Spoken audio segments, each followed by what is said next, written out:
Got it. Okay. All right, then go ahead and make me host again. Yep. And we have more people coming in. Let Yes, me admit them. got it. Okay. I'm sorry, I'm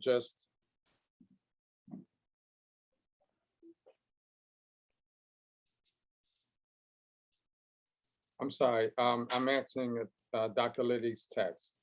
Dr. Lydie, anything you want, you can do whatever you want. You can invite sorry. whoever, it's fine. Okay, great. I just wanted to ask permission first. Oh, it's fine. Okay, got it. I was actually answering your text. Okay. So Thank now, you. all right, so what we're gonna do is Dr. Lydie's going to let some people know. Thank you very much. She's gonna let some people know. People are gonna be populating, but okay, so the bottom line is you guys are not here to hear me talk. I talk all the time, but I bring people to you. And Laquani and I, what we want to do is we want to bring the professionals to you so that the questions that you have when it comes to business and setting up formats and LLCs and understanding how to deal with network marketing or how to deal with what's it called? The Instagram and all that stuff when it comes to social media marketing. What we want to do is we want to bring you the guys that are professionals and understand that if you have any problem, we can get the questions answered. It's just that you have to be able to ask the correct questions. What we're going to do is we're going to have Dr. Lydie speak off the cuff. I'm going to let her run her stuff, talk and teach the way she teaches. I'm not going to hold anything back. I want Dr. Lydie to give you guys some things that can help you move to the next level. I met Dr. Lydie again last year at Jacob Javits. And when I met her, of course, you look at her, you see what she looks like. And I said, you know what? I need to speak to her. And I sat through her presentation and I'm taking my notes and I'm like, wow, we need to get her on Sunday school. We took a hiatus, but I was still in contact with Dr. Lydie, and she said, okay, what we're going to do is we're going to go ahead, we're going to move for this date, and she has come here. I'm surprised that she was able to say, okay, you know what, I'm going to do this, but not at 12, but at 4. We got to respect the speaker, and this is her time. So what I want to do is I want to present to you guys Dr. Lydie. Dr. Lydie, please tell them who you are, take your time, and teach us on what we need to know on business development, business protection. I need to ask you a personal question. There are 4 points. I got my notebook. Oh no, you got a notebook. There are 4 points that you taught us on, and there's 1 point that I missed. But I want you to go ahead and introduce who you are and how you came to this group today with us. Go ahead. Absolutely. Well, thank you for the wonderful introduction, Chuck. And Chuck is absolutely correct. We met at the Jacob Javits Center, and I have to be honest in saying I was born in the Caribbean on the little island on the Dominican side, and on the other side is Haiti. So I am Hispaniolan. So my dad is Dominican, my dad is Haitian, my mom's Dominican. But then we moved to Brooklyn when I was a little baby. So I'm Brooklyn 100% with a little flavor, I like to tell folks. But Jacob Javits Center, when I met Chuck, I had not been back to New York for 6 years. I moved my business down to Miami Beach. And Jacob Javits Center was particularly special to me because I sat for the bar exam at the Jacob Javits Center in 1999. And so when the opportunity came for me to go there, I said, I got to go. There's a reason God is calling me to be in that space after so long. And I truly believe that one of the reasons was to meet Chuck.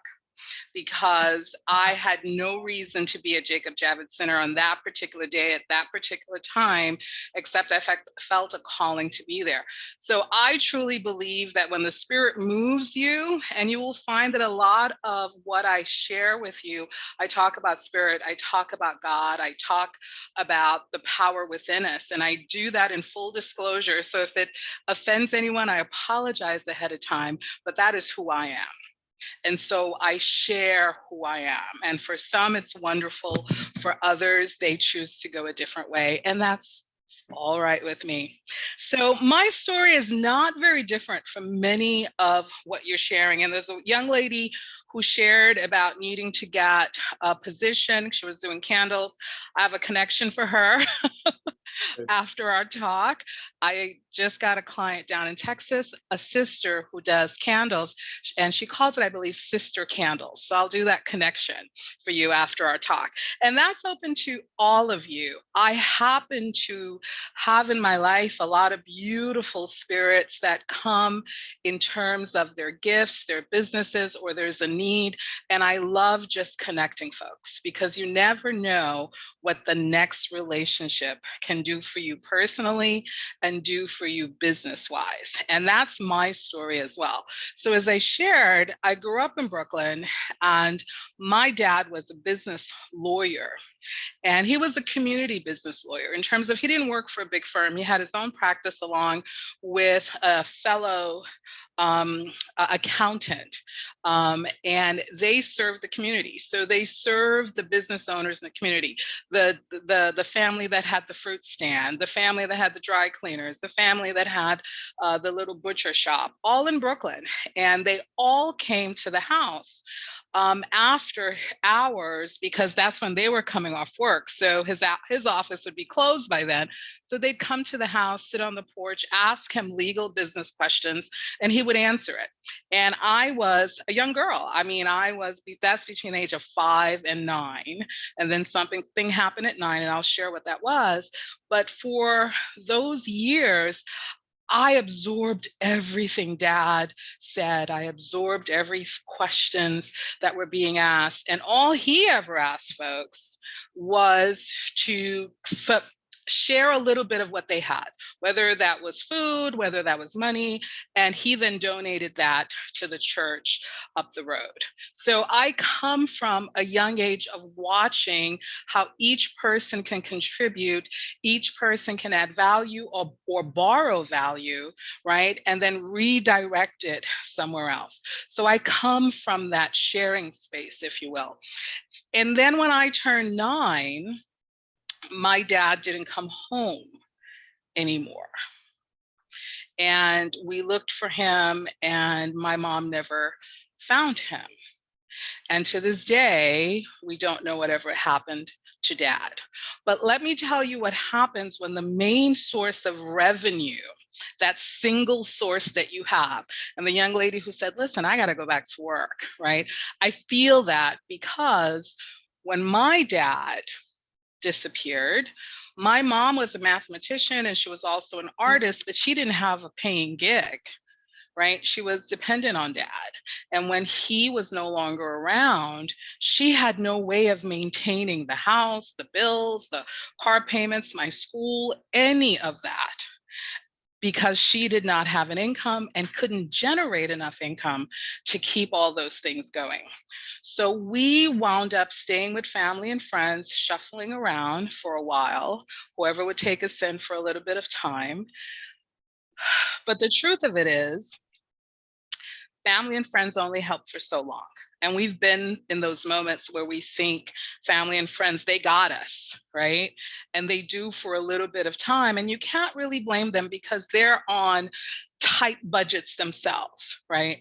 And there came a point where no one could help in the family. And we wound up in shelters. And I was in a shelter with my mom from the age of 9 until the age of 16. That's a long time.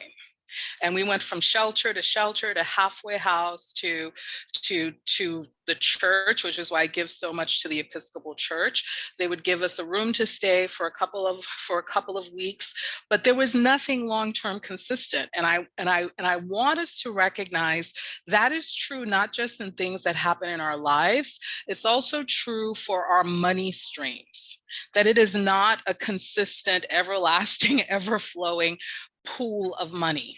It just isn't. So this is where the concept of having several money streams, right, really comes from. And it's a part of nature. I just got a patent approved recently, and I'll talk about that a little later, but it talks about the concept that how the universal flow of growth occurs is the same universal spiral flow of how money is created, distributed, and expands. And we'll talk about that a little later, because that's a recent patent that I got in looking at these concepts. So we were homeless, and what kept me going, and I'm being very honest about it, is that I love my mother and I didn't know any place else to go.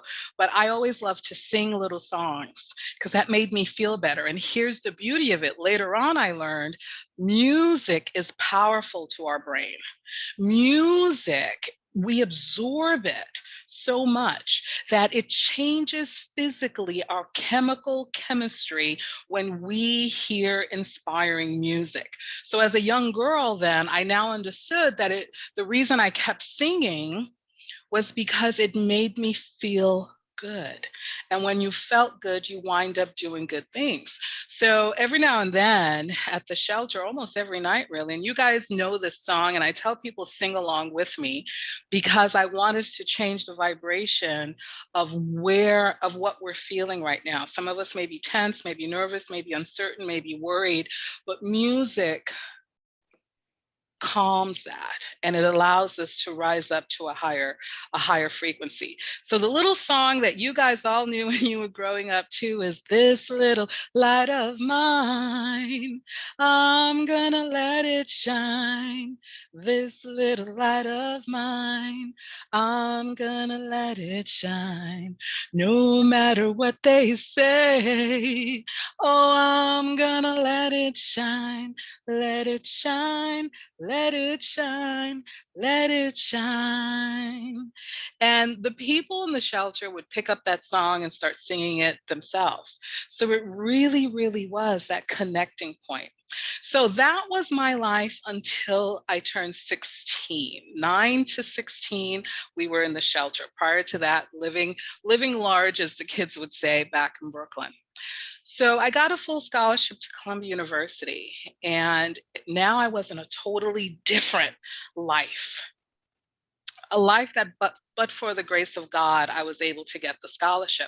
I was smart, but I didn't know what to do with my smartness. And you guys might feel some of this too, that like you know how to do something, but you don't know how to do it in a way that creates a sequence of exchanges that results in you getting paid over and over and over again. That sequencing is not something we're taught.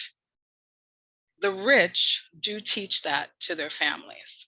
And that is the key that I learned when I was at Columbia University. So I had no job, so they gave me a job to sit at the front desk. And as the parents came to see their kids, to take their message, their gifts, the money that they were bringing their kids, and to make sure it got to the children. And I did that for so long. And I guess I was so good at just engaging the wealthy parents. They began to trust me enough to leave little secrets, leave even more cash, leave jewelry with me. And the kids always got it. You know, their kids always got it. I didn't want their stuff.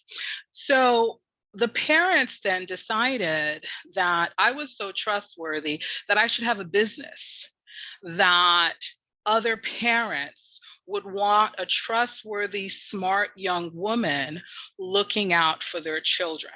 And I said, I don't know what type of job that is. I'm 16.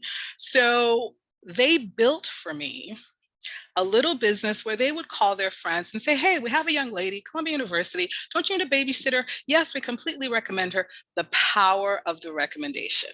right? They didn't know me from anything, but they knew the parents. And if the parents said I was good to go, then I was good to go.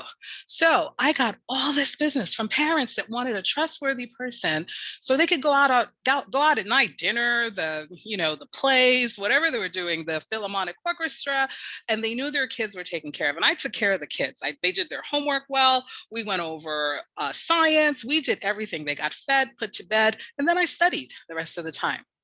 And I went from getting $20 an hour from these parents to building a business from that same model, having all my other girlfriends at the college babysit the wealthy's kids from New York to Connecticut, New Jersey, as far out as LA. And I went from charging $20 an hour to almost $800 an hour within 2 years. And I had about 15, 20 young ladies working with me. And we did that for years. Even after I graduated, that was my side hustle, was babysitting while I was going to graduate school at NYU, at NYU B school. And I made more money babysitting for the wealthy than I did at my part-time gig at the bank. So that taught me something. It's not, the ability to generate funds is not that you're working at an employment, it's that the work that you're doing is valued by people that value you. And that usually is not the typical employer that we're used to sending a resume to. So it's not going to be the bank, and it's not going to be the hospital, and it's not going to be fill in the blank. It's going to be wealthy folks. So I learned something about the rich. They refer each other to each other. So it's a close-knit circle, and you only come in if somebody makes an introduction and vouches for you. Then you're in. Whatever your skill set is, whatever you're bringing them, then they're okay with that. So that was lesson number one. So a couple of years later, we sold that babysitting service that started off with nothing, right? Someone making a phone call for me for almost $19 million to a Swiss company that had an au pair division. I didn't even know what au pair was. And au pair is really a fancy word for babysitter. It's French for meaning à deux. So there's two of you, au pair. So you're looking after the kids. And I shared that money with every young lady that helped me build it. I gave a lot of money away to nonprofits. I gave a ton of money to the church. And I left behind just what I needed to grow my business. So I went on from there to getting a law degree, getting my PhD in finance. And then I said, what am I going to do? So of course, what happens in the US, and I want you guys to realize this, is that oftentimes we're educated in the US to get a job. That is the pathway in the United States.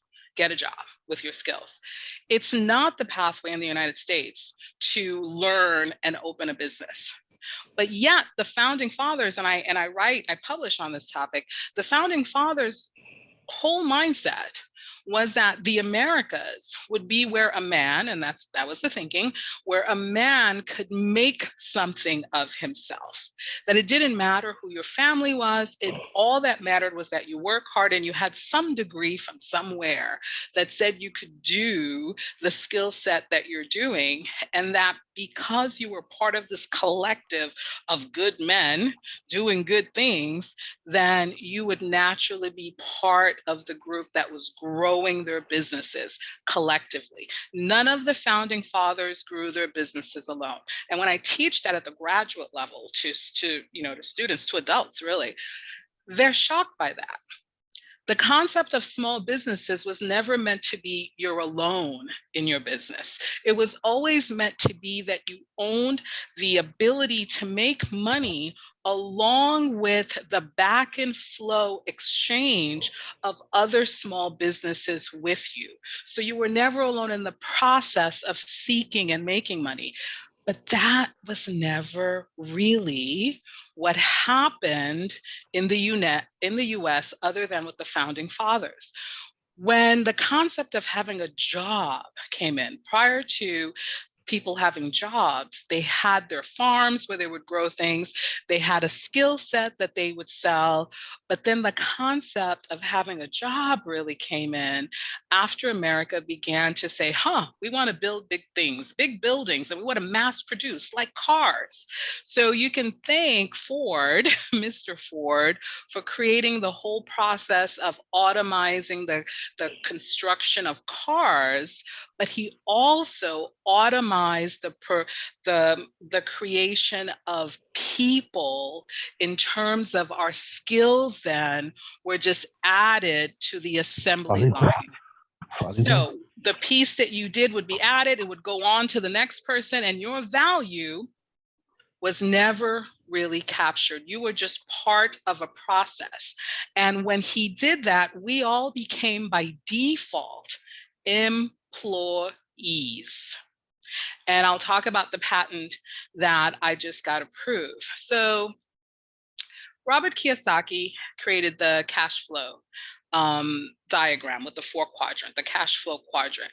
And he begins with the concept, and I use the same letters, right? So I won't talk about what he does so much. You guys are familiar with the cash flow quadrant. It's the whole concept of moving from being an employee to a business owner and so on. My quadrant it follows the same letters, but differently. We begin in science, right? Rooted in science is this universal flow of how life happens in the universe. How do things grow? And the reason I began to do the research was because the Small Business Administration contacted me and said, we are losing our small businesses in the United States, and we can't figure out how. The surveys are showing that as of right now as we sit here, up to 90% of small businesses will go out of business in the next 8 years, not 5. It used to be between 60 and 80%. Those numbers have changed based on surveys of over 2 million small businesses. We are right now in a critical position when it comes to small businesses. 90%, 90, will fail within the next 8 years.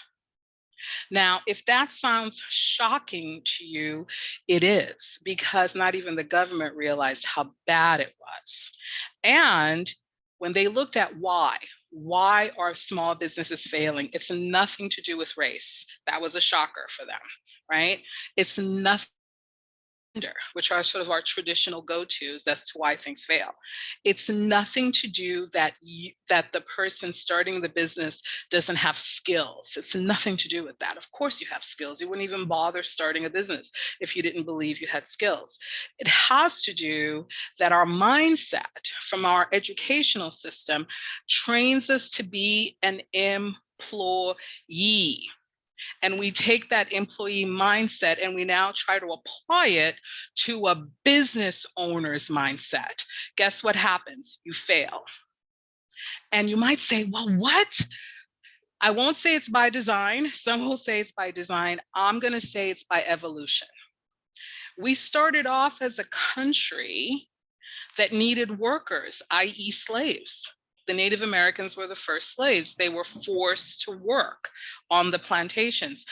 And also there were white slaves. People don't realize that, but all the indentured servants that were coming from Europe, you had to work 9 years, 12 years to ever repay the passage to come from Europe to the United States. Well, you never got done paying those people because they would charge you for the clothes that you wore, the place that you slept, the food that you eat, right? So by the time you got back paying them all that stuff, you had not enough to pay them back for your freedom. So all those indentured servants, they were just one step above being slaves themselves. Then if you look at how the America changed in terms of now needing workers. Thank you, Mr. Ford, we talked about. So they're willing to pay you a minimal amount, a basic amount for you to do the work that they need to grow their business empire. And by the time you're done, you're exhausted, right? The last thing you're thinking about is working on your business, and you just don't have enough money to both eat, shelter, pay for the people that you love that need help, and also grow a business. So that is the vicious cycle that American business owners are in, is that we are not trained with the right mindset in terms of being a business owner. So how does that become real points of science when we do the survey? And we can do it right here. How many of you here understand the law that impacts your business? Honestly, just by a show of hands, or you can put it in the chat. If yes, you understand the laws that impact your business, just put a 1 in the chat for me. I got it, Dr. Lydie. I know the laws that impact. Hit the 1. I should see a lot of 1s, because you understand the law that's in your business. You should be hitting those 1s, right? How many of you understand? I got 1. Chuck says, yeah. Thank you, Chuck. So how many of you, Hunter, you guys are so funny. How many of you understand, in addition to the law that's in your business, and even though taxes are part of law, they did a separate question on this. How many of you really understand the tax code as it applies to small businesses? So if yes, you understand the tax, Chuck didn't even let me finish, right? You hit that 1. I understand the tax code, right? Hit the 1. I got it. Hit it. I got it. The second question that they asked, so tax and law kind of played together in question 1. The second question that they asked 10, I'm just going to do 3 today. The second question that they asked is, do you have the training to do the business that you actually started? And it doesn't mean just degrees. It means that you've apprenticed with someone, you work with someone, you know the ins and outs and the how-tos and the no-nos and all of that stuff. You know, sort of what I call the secret spices that you're going to put in to have the business really generate money. Or is it something that you want to wish, hope, pray that you can do? So if you know the ins and outs of running, there was just one lady I recall with the candle business, right? So if with the candle business, I know nothing about candles other than I love them, I'd like to buy some, right, from you, right? What do you know all the intricate things that it takes to create, to start, grow, and I'll say sell a business? So that's what we mean when we say to run it. It's not that you started it, you operate it well, there's money coming in. And I always say, as the rich do, you design your business to either sell it within 10 to 15 years, or you're going to leave it behind for someone you care about to create that legacy that they continue on. Right? So those are the 2 options.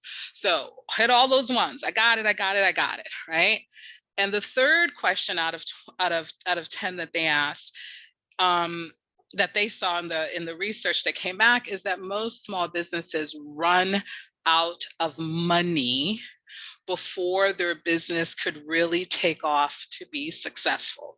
That other than their own personal funds, the business owner's own bank account, credit cards, that there's not enough money that's generated by sales in the business for the first 8 years, right, to really sustain the business. So they just run out of cash and the business collapses. So those were the big 3.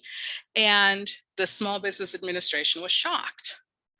And I wasn't, because I've been in the space and I've watched businesses do really well, watched them do really badly. And you can figure out with science, with math, what is happening.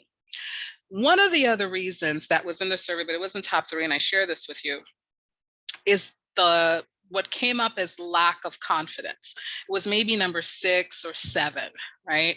That business owners were starting businesses not completely confident that they could really do this, right? So this is old stuff that when we were younger, we remember. It was the imposter syndrome, right? The whole fake it till you make it. I believe in faking it till you make it, just so we're clear, right?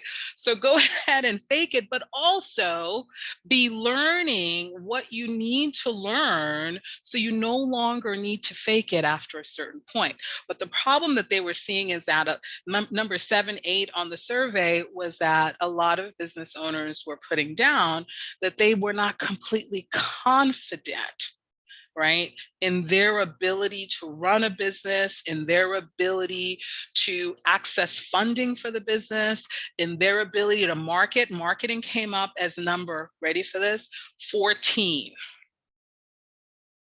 And you're probably saying, well, didn't you say it was a 10-question survey? It was, but people kept writing in because there was a blank that said write in, right? What you think, right? And people kept putting in marketing, marketing, marketing. So it came up as number 14. And yet everybody will tell you, you need marketing. You do, but not in the beginning or not in the early stages, because word of mouth, what we're doing here, what Charles is doing for you, is the best marketing that you could have, because it creates that trusting relationship with each other rather than sending a post out on social media. Most people will say, Dr. Lydie, why are you not on social media? I said, I don't have time for social media because I don't want random people calling me about random questions, right? That sucks up what? Your time. And that leads you down the road to what I call Brokeville, right? If you're constantly answering other people's questions and they're not helping you generate money, you're heading to Brokeville. So I tell folks, stop with these social media posts. What you need to do is start with a small community. And the Jewish community does this so beautifully. They refer each other constantly, constantly. They're not on social media posting their stuff. They're going to send an email or a text and say, hey, Chuck, I just met this great lady who's helping me structure my business. I'm wondering, do you know 1 or 2 people that might need some help as well? Let me send you her contact info. And it's not just a referral. This is what we lose out on. It's a referral with a percentage, we call it affiliate, right? A percentage, a thank you for referring that person to me. And they do one more step.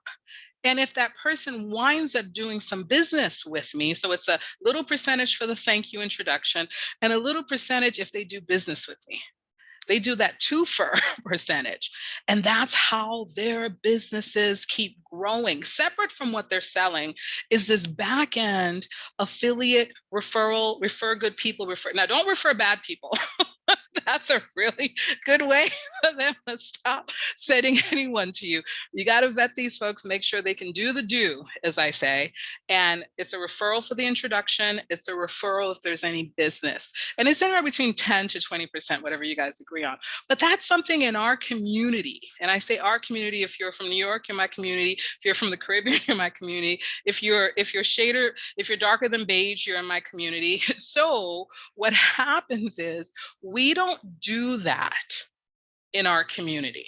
I don't know why, and maybe Chuck has a few ideas on that. I'm happy to listen to that.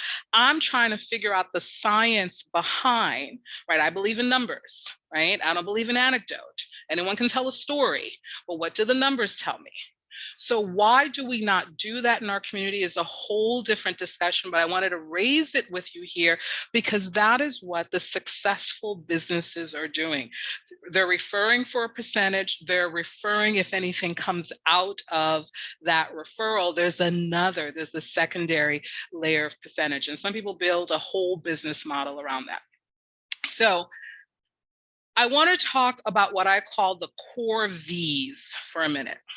And this is what I've discovered and kind of what I shared when I was at Jacob Javits Center. There are 4 things that I've learned through science and math that affects business owners.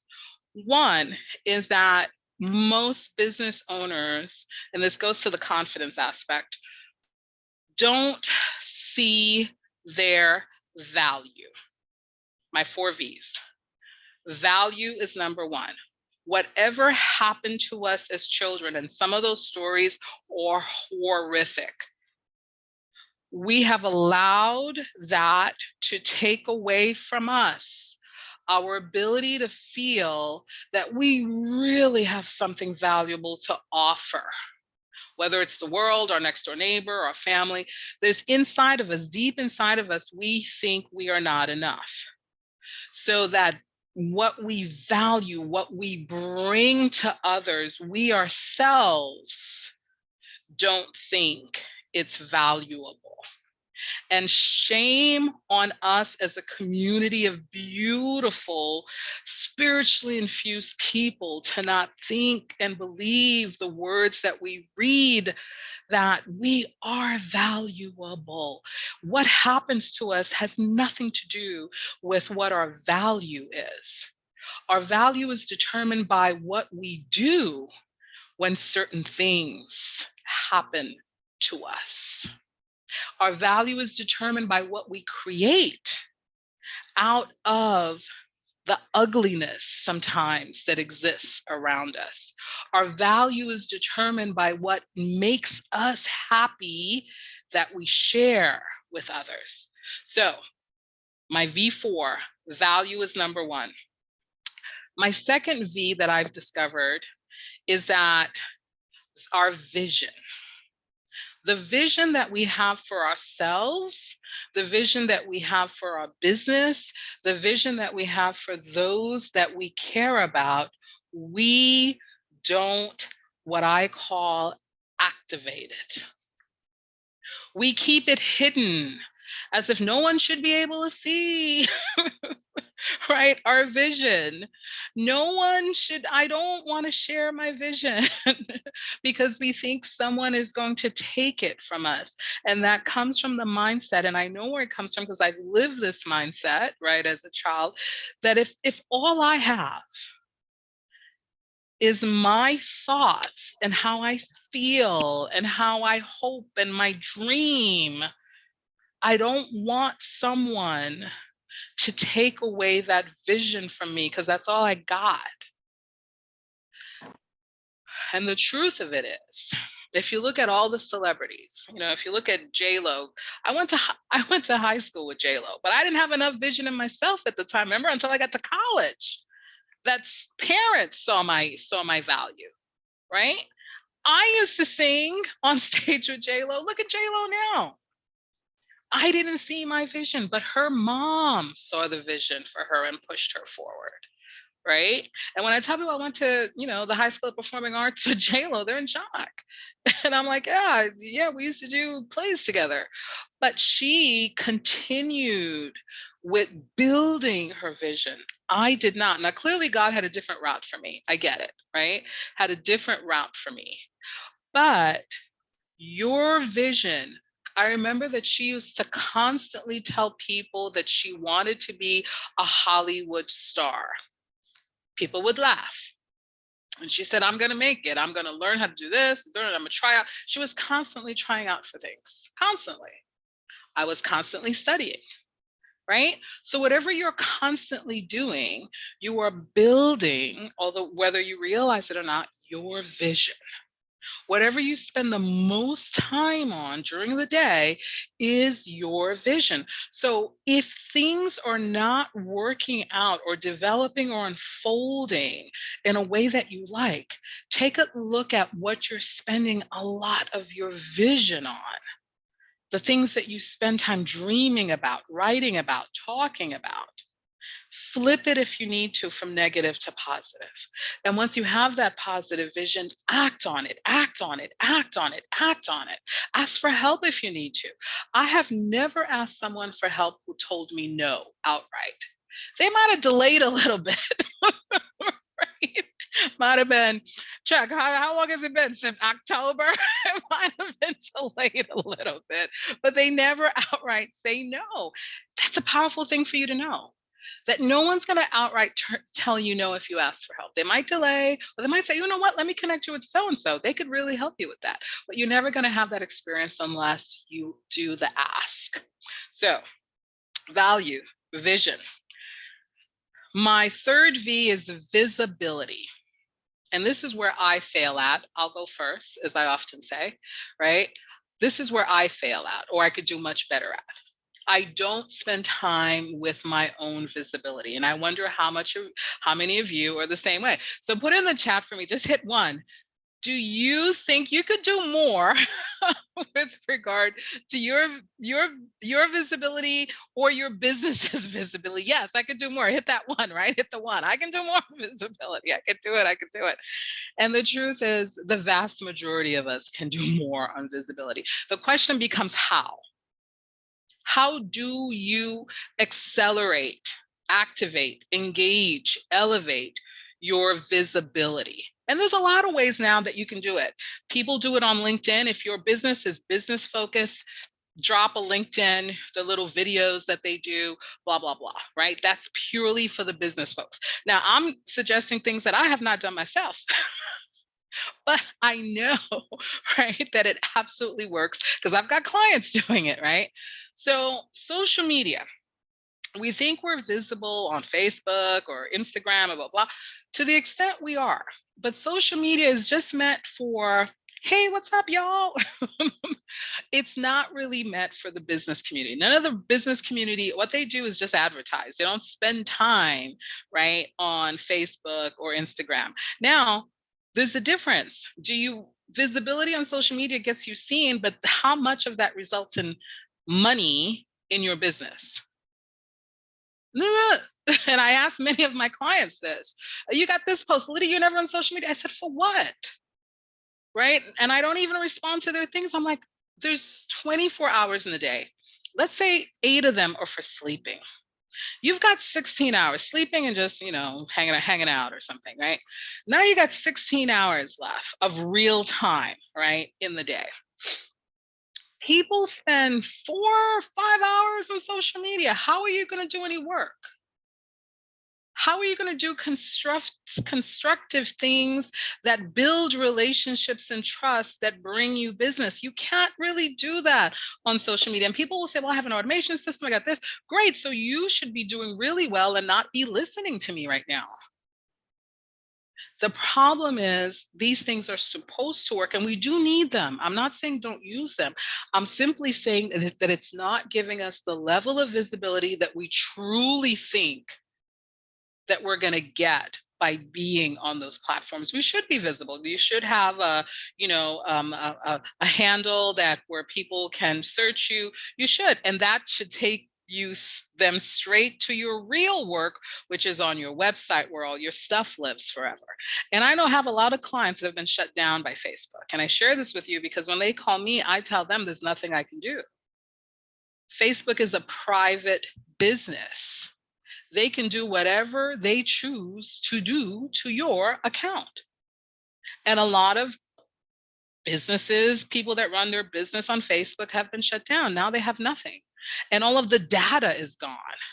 And they didn't save it anywhere. So visibility is really, really important. It's not just saying, hey, right? It's saying, hey, but it's also capturing that, hey, right, on your own video. So I tell people you post things on Facebook, but if you're going to go live, make sure it's being captured somewhere else. And all of the content, including the chats that are going on, capture that. Whether it's screenshots or whatever you're doing, make sure you capture that, because when Facebook shuts you down, they have no responsibility to give you an account again or to give you back your data. That's all in the agreement that nobody ever reads. They're not your storage portal, right? They're like, we're just giving you access and we gave you access. Oh, there's nothing there. There's nothing we're not responsible for nothing being there. And people are shocked when I say this to them. And I said, well, I turned down working at Facebook several times. They now have a job that they've invited me to. Of course, they've changed their name to Meta, right? And remember, Facebook's legal department is based in New York City. I'm a New York City lawyer. So I've done compliance in New York, work for the state, blah, blah, blah, work for the university. So I show up on their thing a lot in terms of someone that can help them restructure what they're doing. And I want no part of it.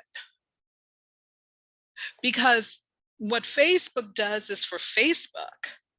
they're not really doing it to make sure that your business assets, and I'll get into intellectual property in a minute, but they're not really securing anything for you. They do not have that responsibility in their contract to look out for your stuff. You have that responsibility to look out for your stuff. And Facebook has put it plain on paper, as I like to say with folks, right? That their job is not looking out for your business. So why do business with someone like that? So the visibility that you think you have on Facebook is circumspect, right? That it's not the type of visibility that's really going to build your business. Visibility that builds your business is the type of visibility where you're putting out what I call intellectual assets. So there's a series in law called intellectual property law. And this is the thing that all of us are born with, we're born with certain things instinctively. And I applaud the US for this one concept. Again, it's the founding fathers, right? The founding fathers, remember, they were sent from Europe to build a new nation and to take the resources of America and send it back, right, to England. Somewhere within the process, the founding fathers decided, hey, why am I working to build someone else up? Let's work to build ourselves up, right? Very revolutionary, you might say, right, in thinking that way. But I go back to them because these were men and women too. The women don't get the accolades that their husbands, or primarily husbands, right, that their husbands get. But their thinking was, we're gonna build this for us, and we will go to war to keep what we create. And sometimes we need to have that mentality. And that's where intellectual property law comes in, which is my main specialty. We all have intellectual property. The law says anything that you create is yours. Anything that you write on a piece of paper that's genuine, as long as you cannot copy it from someone else. Can you be inspired by someone else? Absolutely. How many songs have the same title? 50, 60, 70? But when you look at the song, the rhythm is different. Some of the stanzas are different, right? But it's the same title. So the law says when you create things, the law of the United States, which is the most powerful law you can have actually, gives it to you.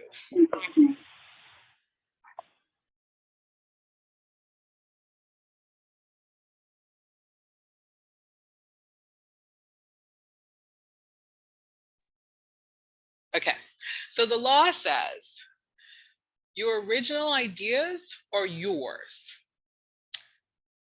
Step number 2, you must do something to let us, the United States government, know that you created it. You're like, what? You just said it was mine. It is. But if you want the power of the United States to protect your ideas, you have to give them something that we like to call in the United States notice. You got to let us know. We call that a filing. So you got to file a 1-page, whatever it is. You created a song, pictures. As a matter of fact, we're so creative as a people. I've seen so many beautiful artists create beautiful things, and I represent a lot of artists because I just love the artistic world. That's where the brain is really fantastic. You have to file it with the United States, and I tell them there's 2 offices you have to file with.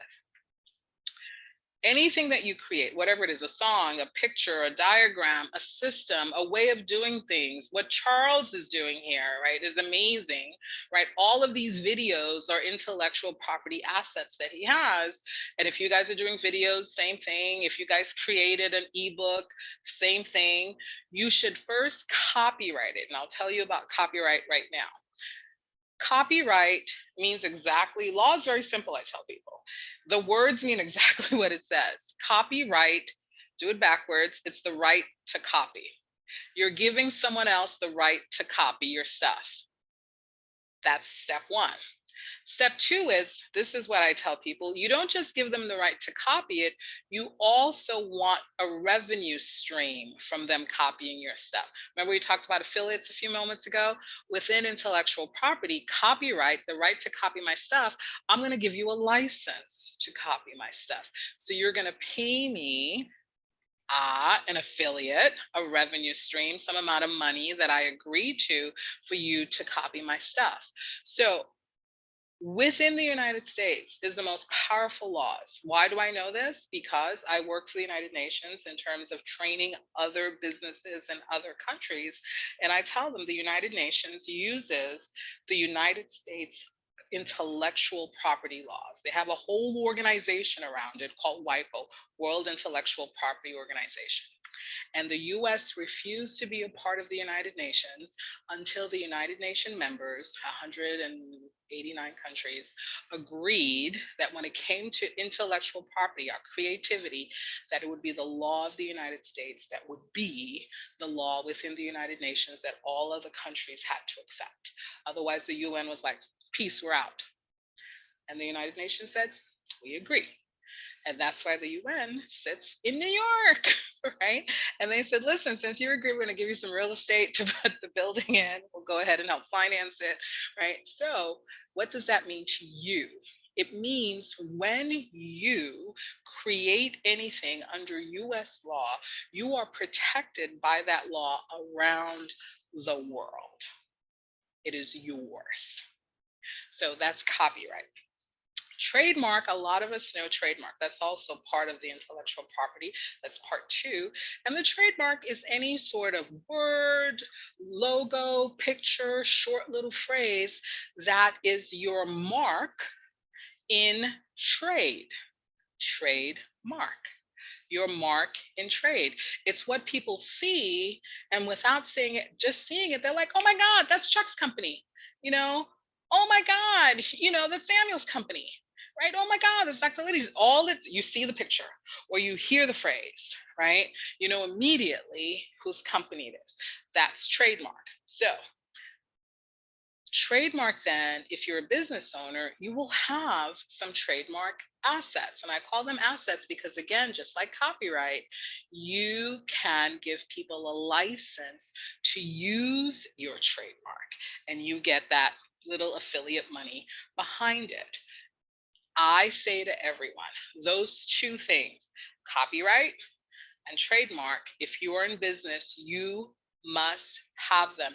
Otherwise, you will come a point in time where what you have built, others will start taking because you didn't protect the house. You didn't protect your house. You didn't put a fence around it, right? And you know, it's interesting, intellectual property law is a lot like real estate law, right? This concept of protection of the land, right? You have to put a fence around your house. Why? Because it tells people what's public and what's private. And that fence says it's private, you're now on my land. Do you have my permission, right, to be on my land?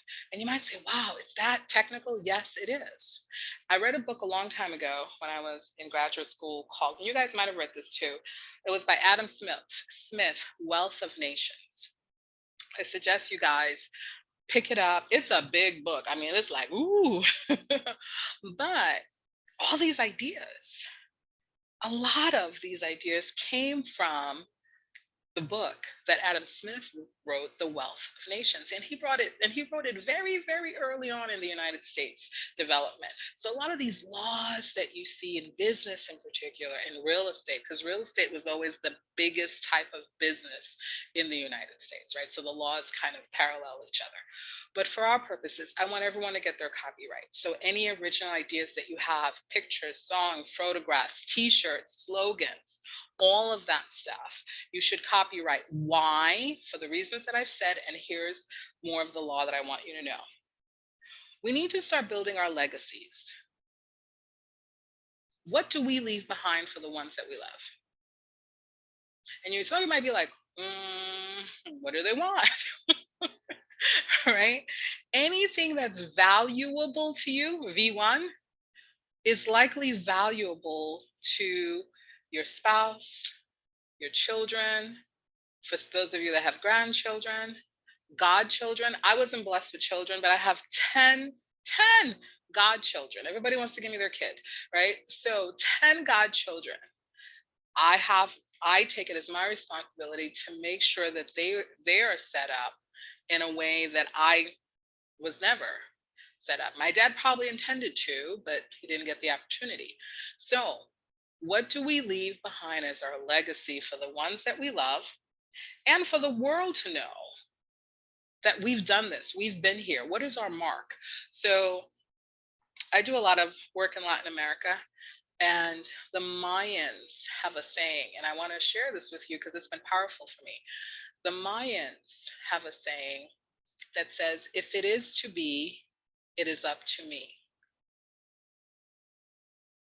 If it is to be, it is up to me. And that's a concept that I teach all my godchildren. Don't worry about what someone didn't do for you. Don't cry over that.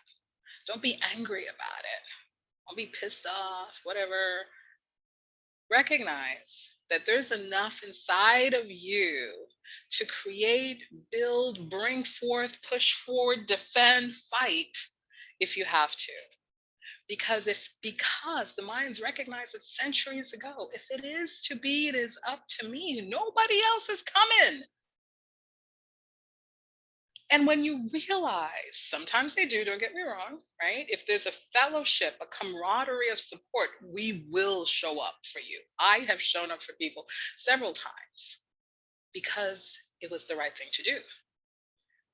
But you also have to understand that the responsibility is that to build our businesses, build our lives, that we recognize if we have to do it alone, then we are prepared to do it alone, at least for a period of time. So the Mayans, if it is to be, it is up to me. So copyright, the law behind copyright, you understand what it is, but the law behind it is, and this is why the secrets of the rich is amazing.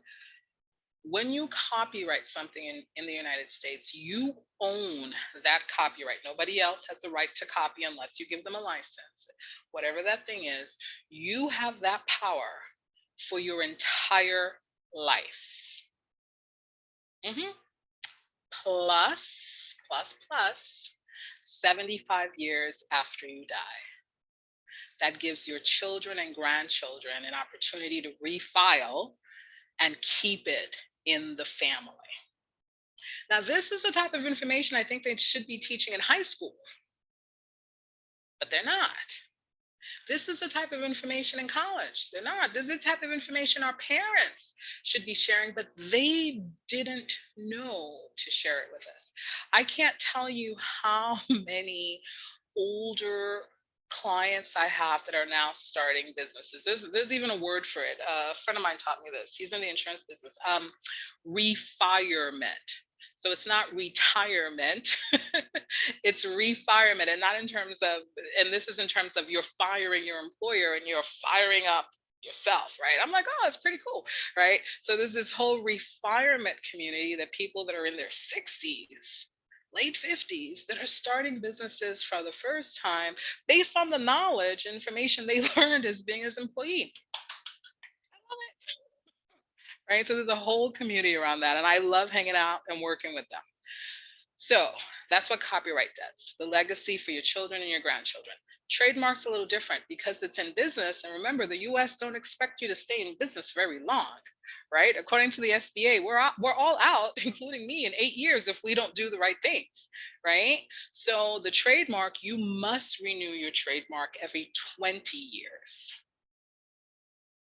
Every 20 years, you need to re-up on your trademark. And I say 19 because they take a real long time at the trademark office to do anything, right? So refile in year 19 to make sure that you don't miss that deadline. Because if you miss it, you're out.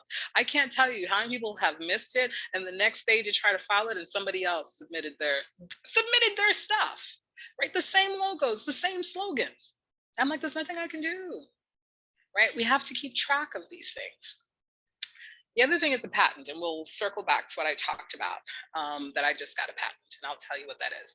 So the patent is a little different. The patent requires that you have a novel, which means unique, that nobody else has this way of doing it, process, system, of doing things that's not obvious, that it really came to you, that it's not like you looked around, you go, oh, you know, it's not, it's new, it's not obvious to the average person, like you really thought about this, right? It also requires that that you're not borrowing from somebody else's work, that this is truly originally your work, that you're not taking someone else's stuff and you're mm, doing a little change and look at mine.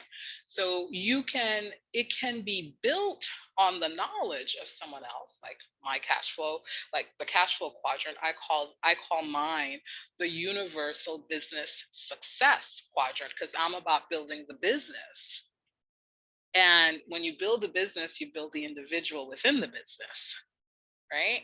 So, so a patent is a little more detailed, it's a little more science oriented.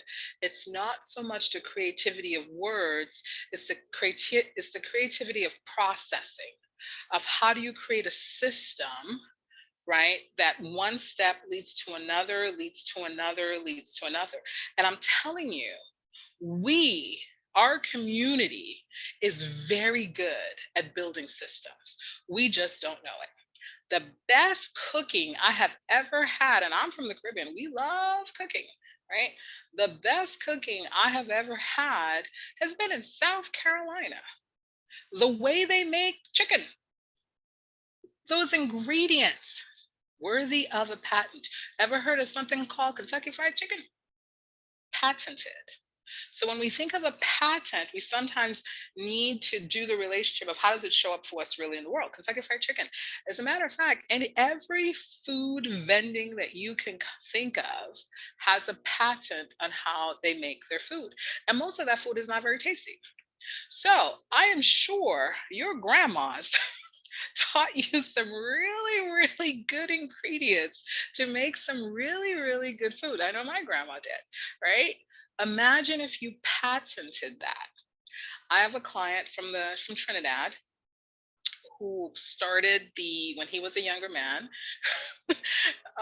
in his early 20s, took the ingredients that his grandma, so he's part uh, part of his family is from India, Chinese and Caribbean blend of the in the family. So the different way that they cook, he kind of mixed all that and he created a company called the Caribbean Spice Rub when he was in his 20s, and he put the ingredients in like a metal canister because it's so humid in the right in the Caribbean. If you have it in a box, all the spices dry up. Right, and we've all experienced that, right, in our own kitchen, like why is it so dry in the same way? The humidity dries it up. So he created he just put it in a metal canister. He didn't create the canister, he just got metal canisters and said, I'm gonna put the spices in here so they stay dry, right, and they don't get clumped up together sometimes. He made a fortune off of the recipes of his grandparents, off the, the blends of his grandparents, and he put in a cool canister, made a fortune. So he and I are now working on, since I do crypto law, right, the whole contracts for the crypto trading and all that. So he reached out to me and said, hey, since you're doing the crypto law stuff, can you help me create the NFTs, which are non-fungible tokens, which is you can create within the crypto world a token that has a value. Think of a subway token back in the day, right? A token that has a value of whatever you want to put in that value. So what does that mean? So I'm doing it primarily now for the nonprofits. How do you raise money to fund nonprofits for the good causes, right, that nonprofits do? So for my client, Steve, he is a big trader in crypto for many years. He wants us to create a token that'll help him raise money for the people in the Philippines. He is passionate about helping the Philippines because apparently nobody else helps poor folks in the Philippines. He stepped forward to fill that void. He drop ships on airplanes, food, water, clothing, those tents, those pop-up tents, right? So they have a place to live. A lot of them had their housing destroyed by hurricanes. And so he, I don't know, 5 or 6 airplanes he hires, and people drop ship these big bouncy things, and when you cut the rope open, it's food, clothing, water. It's these pop-up tents, and this is what I love, they have nothing but a cell phone that actually works, and they send him videos of them thanking him. They're in tears, grandma's thanking him. Some don't speak English, some do. They do it in every language possible, hoping that one language he can understand so they can know how appreciative they are of receiving these drop shipments. And so he and I came together, and I said, we could do this for everybody around the world. Create these tokens that if there's a cause that you care about, it's what, $1, right? But add up all those dollars and send that to folks to be able to have those services and products and needs. So I share that with you because I want you to understand that our creativity is not limited by anything. We are spiritual beings, and we are able to think and create and do things. And this is just one example of how I'm doing it with some clients now. So my 4th fee, oh no, I promised to tell you about the patent. So my patent, the cash flow quadrant already.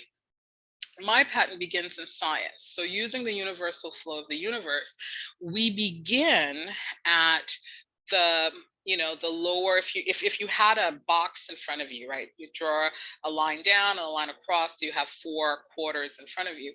Life actually begins based on science and what we call the lower right corner. Then it goes up to the upper right, then it comes across to the upper left, and then it goes down to the lower left, and then it goes across back to the beginning. So it's almost like the circle of life, right? We keep going around and around, and each time you do that, the circle gets bigger and bigger and bigger and bigger. That's how the universe expands. If you look at how a plant grows in like X-ray vision, it's the same sort of what I call it the backward circle, because we're going from right to left, right to left, right to left. So using that science, then I said, how do we as individuals develop in terms of our minds and our mindset when it comes to business? At what point do we decide that we want to be business owners? At what point do we say that we don't want to be employees, that we want to start and build our own? And the beauty of it is a lot of literature on this is that when we're born as children, we have all this beautiful stuff that we see. Look how happy kids are. They're singing, they make up songs, they make up games. They are never bored of themselves, right? They try to pull you in to play with them. So the science is when you look at these studies of kids, they are constantly making up stuff, making up friends, making up stories. And that creativity, Picasso once looked at the drawings that little 5, 6-year-olds did, and he said, oh my God, every kid here is an absolute genius artist. They have no training. They're just painting what they see in their mind's eye. So Picasso is like, every kid is an artist. How did we miss that? How did we not realize children were born knowing these things? So I start from the same concept that we as children, we are born as inventors. Think of things that kids invent. If they can't reach the candy on the second shelf, they will figure out a way, right, to get the candy on the second shelf. If they don't have a tent, but they want to sleep outside, they'll go get a sheet and a rope. They'll scotch tape something. They'll drag the chair. They will make themselves a makeshift tent with some sheets and 2 chairs and a string. And so for me, when I look at this, I'm like, oh my God, we are born as inventors. Think of all the creativity we had when we were younger, and then it got stamped out of us, right? So the I I put down is not for investor, but it's for invention. And that's the beginning point for us as naturally born human beings, right? We come with all this, ability to invent things. Then I go to the upper right quadrant, and I have what I call our E2E. That means to me, we were born as inventors, we created things, and we wanted to be able to really be, in our hearts of hearts, entrepreneurs. My first E. We wanted to be entrepreneurs, right? We were excited about that. But life told us that we had to become the other E, employees. That if we wanted money, we needed to go get a job. That our entrepreneurship would not be enough to support us. So although we were born inventors, we aspired to be entrepreneurs, we settled for being employees. Then when you move across to right across the top to the quadrant on the left upper, we became, as I call it, using one of the other letters, we became owners. We became owners of what? We finally became owners of our own ideas.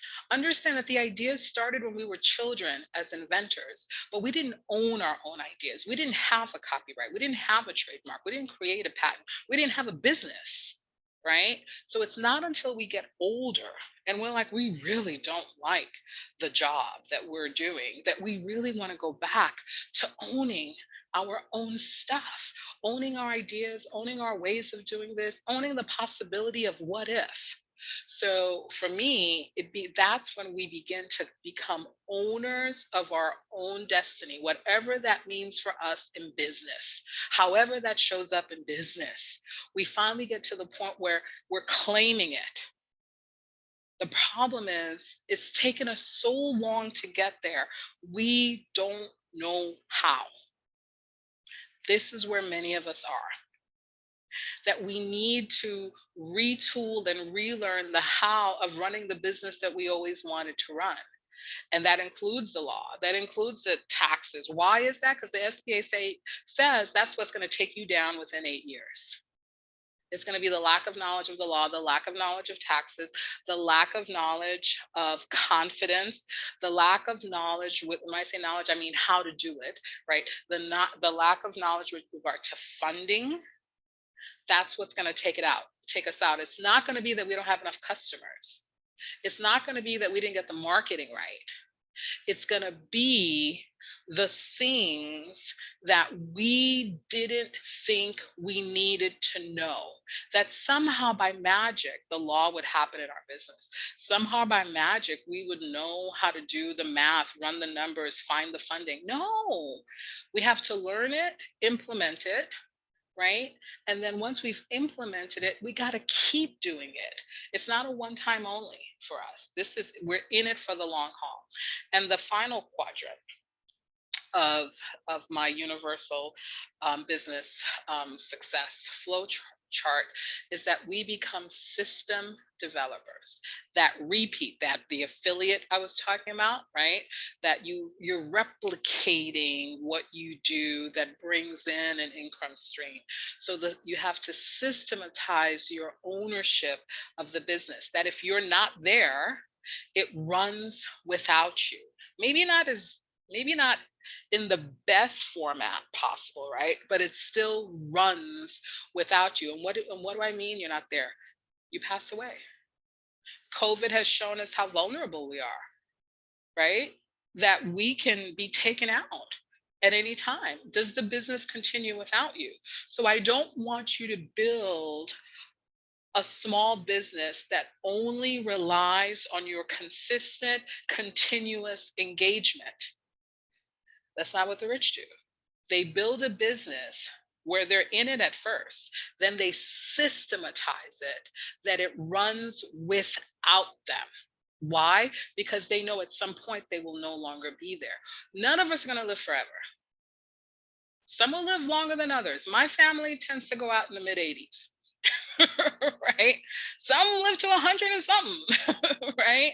Mid 80s, my clan is out. We tap out, right? So that means then what are you going to leave behind for the 80 something years that you were here? Does every member of our family need to start from zero? The rich don't do that. The rich are teaching their kids when they're kids. What do you think I was teaching them as a babysitter? In addition to doing their homework, their parents would leave a list of things that I should go over with them. Go over with them, blah, blah, blah, blah, blah. They have 5 things for me to go over. And it all had to do with something that led to them making money. Tons of these kids already had businesses, right? Tons of these kids, right? The gaming business. A lot of these little kids were already playing these little games. They weren't like the big games that were selling on video yet, but the beginnings of them, because kids do what? They're inventors. They were already creating their own little games. So their parents knew enough to connect them with developers when they were kids to get their little games on. So, it's not an adult that creates all these little kids games. It's little kids that create little kids games. So for us, I'm sharing this with you because I think it's time that we begin to realize that we are playing a game where we don't know that we're even on the game board and we don't know the pieces, the ones that we need to keep because I'm going to power up on this one, right? The ones that we need to move out of our way because it's going to hurt us or slow us down or take from us or delay us, right? We need to recognize those pieces. And some of those pieces come in the form of people. I have oftentimes have had to walk away from certain people. And it broke my heart, but it needed to be done. And I'll tell you why. I don't think they're evil people in the world, but I think they're people that spend a lot of time doing nothing. Right? And we get sucked into their nothingness. There's a complaint about everything. There's a, let me tell you what happened to me, right? And you're like, okay, but is there something that positive that we can create about that? If you're a business owner, this is what I've learned from the rich. If you're a business owner, then you're always about business. There'll be good people that come to you that you want to keep close, right? There'll be bad people that come to you that won't show up as bad people. You have to recognize when you begin seeing signs of them that, they're not what I thought in the beginning. And what do? You don't engage them, right? I think the military is great. Rules of engagement, right? You don't engage them, you just back away. You no longer become available, right? It goes to voicemail. You don't respond to the text, right? Right? You just slowly back out of the way. And we need to recognize that. I call them energy suckers. We're full of energy and then they come along, they have all these horrible things. You get stuck on their horrible things and you're not doing your thing. And I see some folks nodding their heads, right? These are the worst people for your business because they suck your time. So that means you figure out when you exit, as I say, right? You figure out your exit strategy. And the rich use exit strategy all the time. They usually mean when they exit their business. Are they going to sell it like I did mine many, many years ago, right? Or are you going to leave it for a loved one? What's your exit strategy? And you find a lot of people, a lot of us, I'll just be honest, don't have an exit strategy. We don't know at what point that we choose to say, I'm good, so I'm going to sell it. I'm good, I'm going to leave it to someone else. Or I'm just going to keep working until I die. And I do have friends that are convinced that they will work until they die, and they just kind of accept it. That's, that's what's in the cards for them. So we talked about my cash flow quadrant. My business success model that's modeled after the cash flow quadrant. My fourth V, and Chuck's like, finally she gets to the fourth one. Woman, we've been talking. But I want to be sure that I give enough detail because I'm a detailed person, right? I need to know the nitty gritty, this and that, for it to make sense in my brain. The fourth V is what I call valor. People are like, what word is that, right? Valor, VALOR, right? Valor, I know it's not a common word, right? But if you look at the definition of valor, it really means someone that in the face of the worst possible thing still moves forward. It's the courage to keep going despite that the odds are completely against you. It's the ability to recognize that you may not win this, but you have to keep moving forward. It's knowing that you're stepping into uncertainty. You may have to do it alone for a while, and that shouldn't prevent you from stepping forward. It's knowing that not everyone will be supportive of you. It's knowing that the money may not come for a while. It's knowing that this may not work. This business may not work. I don't know if it will, but it may not. But stepping forward nonetheless. It's hearing people tell you that you're not good enough. And I know we've all had this moment, myself included, right? That you're not good enough, and saying thank you and moving forward nonetheless, not engaging them in terms of why you're good enough. If someone's going to come to you and tell you stuff that's basically saying, I don't think you can do this, the only response I really want you to consider giving them is thank you. Thank you so much. That's it. Don't get into an argument, because then you're going to feel bad, even worse than they already made you feel, right? You don't need to come back to them. What comeback could ever make you feel good knowing that someone that you probably care about just told you that you weren't good enough to fulfill your dream? There's no comeback for that. Other than I've learned, these are things that have happened to me, guys. And some are friends and clients too that it's happened to them, and we share. There's nothing you can say. Oh, I am good enough. Oh no, I'm smarter than you. What? Thank you. Thank you so much. And get up and walk away from, physically remove yourself from that negative energy, right, that surrounds that person. Because anyone who was for you would be with you on your idea. It's very simple. They may not know how to help, but at least they know, listen, you want to do this? I don't know what I could offer, but know that I'm with you, right? No, I want you to succeed. This is going to be so epic when it happens, right? They can just give you what we call in French, the joie de vivre, the joy of life, of saying, yay, yay, right? But anyone who's going to come to you and put some negativity on what you've shared with them, all you can say is thank you. And remove yourself, because they're not going to leave, right? They're going to continue to give you reasons why you're not going to make it.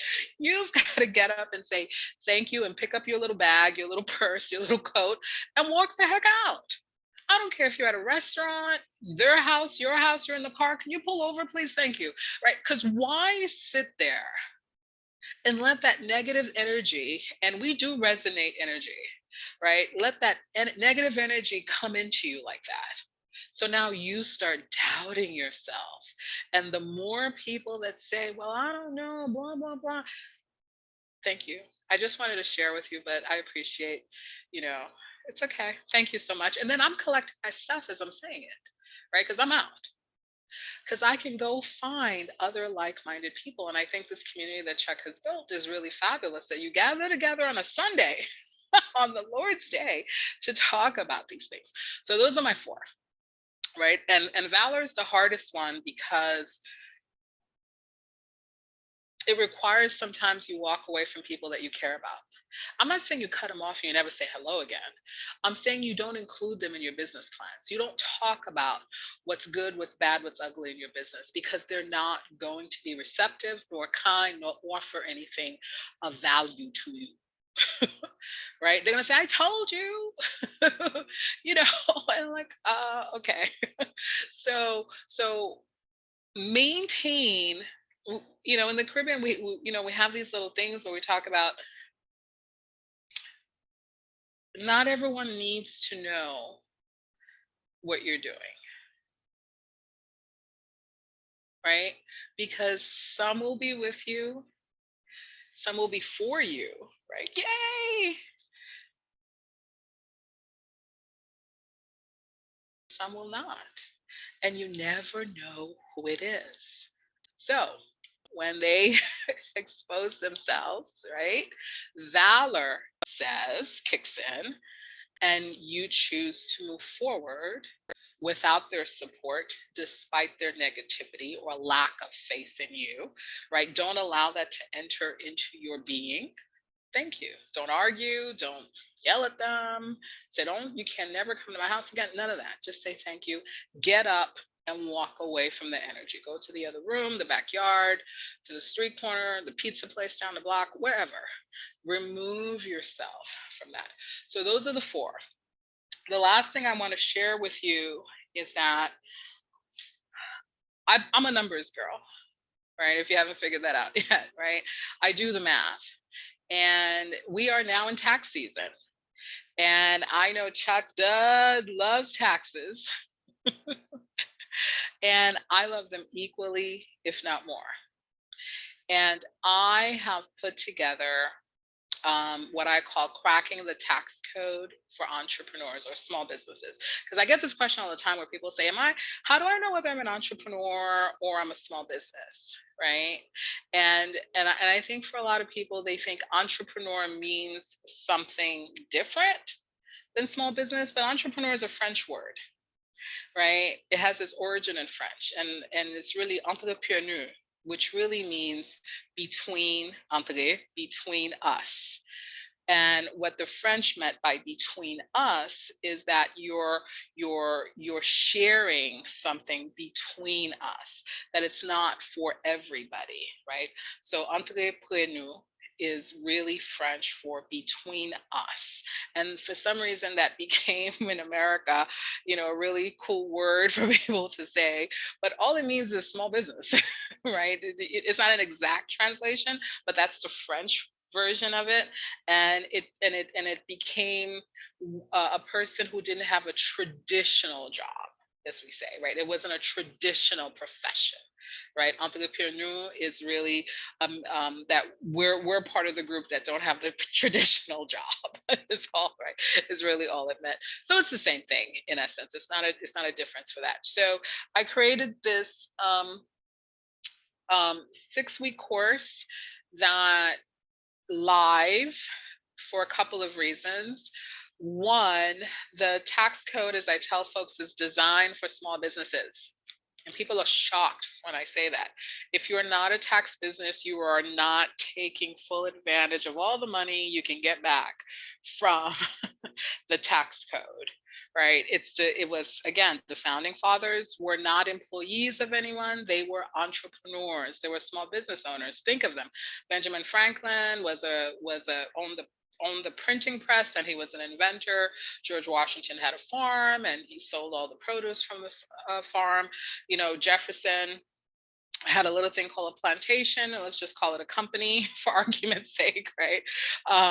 Alexander Hamilton, my favorite, my hero, born in the Caribbean, raised in Brooklyn. He was a lawyer, just like me, and he focused on finance, just like me. And Alexander Hamilton, a man from the Caribbean, right, created the American financial system. So when they say people of color don't know money or finances, I'm like, excusez-moi, right? That our entire American financial system is based on a colored man from the Caribbean. You might know him as Alexander Hamilton, right? He was the first He was the first the whole treasury department that prints our money. He ran that. He created it. Not ran it, he created it. The whole concept of securities where you invest and you get a little bit more money, the stocks, he created that, right? The first concept of having a bank, he created that. So our whole American system is based on the thinkings and the creativity of a man of color from the Caribbean. And people get shocked when I say that. I'm like, learn your history. You're so busy telling certain people that they don't have a history, or they don't understand finance, or don't understand money. The very country that you're sitting in, the system was designed by a colored man, right? White mother, black father. So what are you talking about? And when you say this, you'll see the look on their faces, like Alexander Hamilton was mulatto. I'm like, there's a whole play about him, dude. So what does that mean to us people of color in America? Be empowered by the fact that numbers is in our genes, right? Money flow is in our genes. The problem is that no one took the time to explain it, to be able to activate it, and to allow us to use it. That's the problem. It's not that, oh, we can't learn this. No, someone has to show us. Someone taught me. I was resonating with, I got to learn this numbers stuff, but I didn't know how. And it was for a blessing that those parents came into my life, and I took it from there. From what they taught me, I knew then what to go and do. I knew I had to become a business lawyer because I can't afford one. So I needed to become one. Right? It was very simple. If you have access to pay for the information, you don't need to become it. If you don't have access to pay for the information, then you need to learn it, right? And you need to learn it in a way that you can then apply it. I despise people that teach people in a way that you can't do it without them present. I don't have time to hang out with y'all all day, right? So I teach it so you can do it without me. You can call and text and say, hey, Lydie, wait, I got stuck on this, right? But my role, my responsibility to my people is that I empower you with the information that you need to be successful in business. And you decide whether you're going to sell that business, which is a great thing, by the way, or leave it for the family to continue. And you can do a 50-50 on that. Sell part of it, leave the rest for the family. So the Cracking the Tax Code for Small Businesses, the 6-week live course, we go deep into your tax returns. No, I don't want to say anyone's tax returns, but we go deep into how you use the tax return to get back money that you have already paid into your business. And you might say, well, how does that work? I said, well, there's a number of deductions, meaning things that you can reduce, exemptions, meaning things that you shouldn't have had to pay for, but you did, that you get back from the federal government. So here's an example of how that might work. So how many of you realize, and you can just put the little one in the chat for me after I share this, sorry, I have like an eyelash in my eye. How many of you realize that you could use your small business to create and build your retirement fund within your business? So when you're ready to retire, that there's some money for you to retire on, right? And it's completely tax deductible in the year that you put the money in. So let me say it again, right? Because I've seen some faces are like, what? Right? So you have a business, at some point, we're going to retire. So retirement money, right, is usually if you had a job, right? The more simpler example is when you were working, or if you have a job now, or you're going back to a job, they're going to say when you get hired, hey, do you want to contribute money into your retirement fund? And you're going to say, yay. And they're going to say, okay, well, if you contribute the money, it's tax deductible. The money goes in without tax. And when you retire, you pull the money out, but then they tax it. That's a whole other discussion, right? But all that money, like, thank you, like a 401k, exactly. So you can have a 401k for your business. The 401k is for every business, including small ones, including small sole proprietors. The tax law doesn't require that you be a big company. It just requires that you have a paperwork that says you have a business. Then you can fund your business with money that you're making from clients, no matter how small, right? No matter how big, right? You say 10% of everything that I make goes to my retirement, 20%, 50, you can take up to 50% of all the money you make, right, into your retirement fund. What does that mean? When you open it up with a retirement plan, that money that you put in, you get to deduct all that money against money that you made for that year. What does that do? It reduces your taxes to the point where you get a refund back. That's just one. I know 22 of them that I'll share. I know 30, but the other 8, I'm gonna hold on for another, right? So if your mind is like, what did she say? Yes, you can fund your own retirement and deduct it. So you get back money from the IRS. So that's just one of the things that we're going to talk about. And the class starts April 5th. And you guys are saying, but wait, Dr. Lydie, if it's a 6-week class and taxes are due on the 15th, that's just 10 days before taxes are due. How are we going to know all this to do our taxes, blah, blah. So the first thing we're going to do on day 1 is I'm going to show you how to get an extension so your taxes will not be due until October 15th.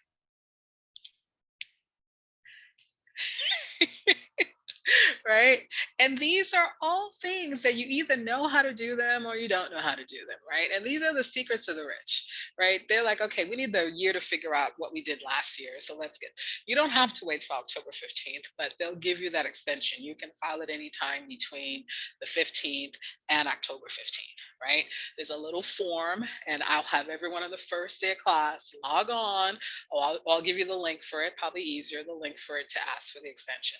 So there's no rush on April 15th anymore, right? We're going to do this on October 15th. So I want you guys to come as my guests for the first class, right? And so I'm going to put a flyer. Let me see if I can see how good I am. If I can put a flyer in the chat, right? I want you to come as my first guest. So it's free for the first class. And I'll talk about those 3 things, 2 of which I'll share, but I'll show you how to actually do it, right, on the first class. And then I have a guest speaker. So it's 2 hours long. So I'm going to have to repeat it twice. I just realized that I have clients on the West Coast that are like, no, we can't do it at that time. So for those of you on the East Coast or Central Time, it'll be Tuesdays at 6 p.m. Eastern Time, which would be 5 o'clock Central Time. And for those of you on the West Coast, I'm going to do it again, right? It'll be again 6 p.m. Pacific Time, which is 9 p.m. right, our time. So I'll teach the class twice because I wanted to make sure that I captured everyone on either side of the coast. So 6 p.m. Eastern, and then again 9 p.m. Eastern, which is the 6 o'clock Pacific. That was the only thing I could think to do because so many people kept saying, I can't make it, but I want the live course. So the first class is free. And then after that, if you decide, hey, and by the way, the other thing about it is that so there's a third thing you're going to learn is any education that you learn that is directly applicable to your business is completely deductible on your business tax returns. Completely deductible. So go ahead, take all these classes that are relevant, right? Because when we fill out, right, your tax return, there's a category that says for professional training. So that doesn't include hula dancing or ballroom dancing unless you're a professional ballroom dancer, right? Or you compete. I have friends that compete, right, in ballroom. So they get to deduct, and they get to deduct their uniforms or their beautiful gowns and all that stuff, right? So when I say the tax code was designed for small businesses. I mean, the tax code was designed for small businesses, is that nobody explains it to us. The rich people know all this stuff, right? You know, I can't teach them nothing. I mean, remember, they taught me. So they're just like, we already know this, Lydie, what? But there are other things I do for them, the intellectual property and that type of stuff. So let me see if I can put the flyer. Now, I'm going to put the flyer in the chat. Go ahead and save it. The links will be clickable according to my IT guys tomorrow. So tomorrow, 12 noon, save it for now. The links will be clickable, or you because I got my guys. I don't like people working on weekends. Of course, I showed up today, right? But, I think I had sent the flyer to Chuck, but let me see if I can grab it off of my thing and just put it. LaQuania, unless you can put it Yes, in. I can You certainly can do put it. it in. Okay, thank you. Yeah. You know, you guys will learn when you spend time with me. I am the worst at tech. Okay. It is not my gift, which is why I try to find good people that'll teach me the basics. We're all figuring it out. I did that flyer all by myself. So if you're like, why is there so many words on it? That's a Lydie flyer, right? That's where I like putting information on one page. I love that. So I want you guys to come, as I said, as my guests. I want you to stay for the whole course, and I'll tell you pricing right now. So it's no big thing. The course, the whole 6-week live course, and there's Q&A, and I'll have special guests come in. One of them is a former tax attorney with the IRS, who's a buddy of mine. I'll also have an auditor, right, come in as well to let you know what they're looking for, right? I'll also have someone come in who's an accountant and the things that she does, right, to help the small businesses. I'll also have a company that I just invested in. It's a startup company that what they do is they've systematized, and I talked about systems, so they can get a patent on this. They've systematized the whole process of going after the big companies that owe you money.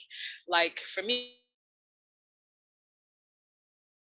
AT&T probably owes me $3,000, right? So going after the cellular companies that were supposed to give you money back and they didn't, going after the cable companies who are notorious for this, right? They kept your deposit and they never sent it to you.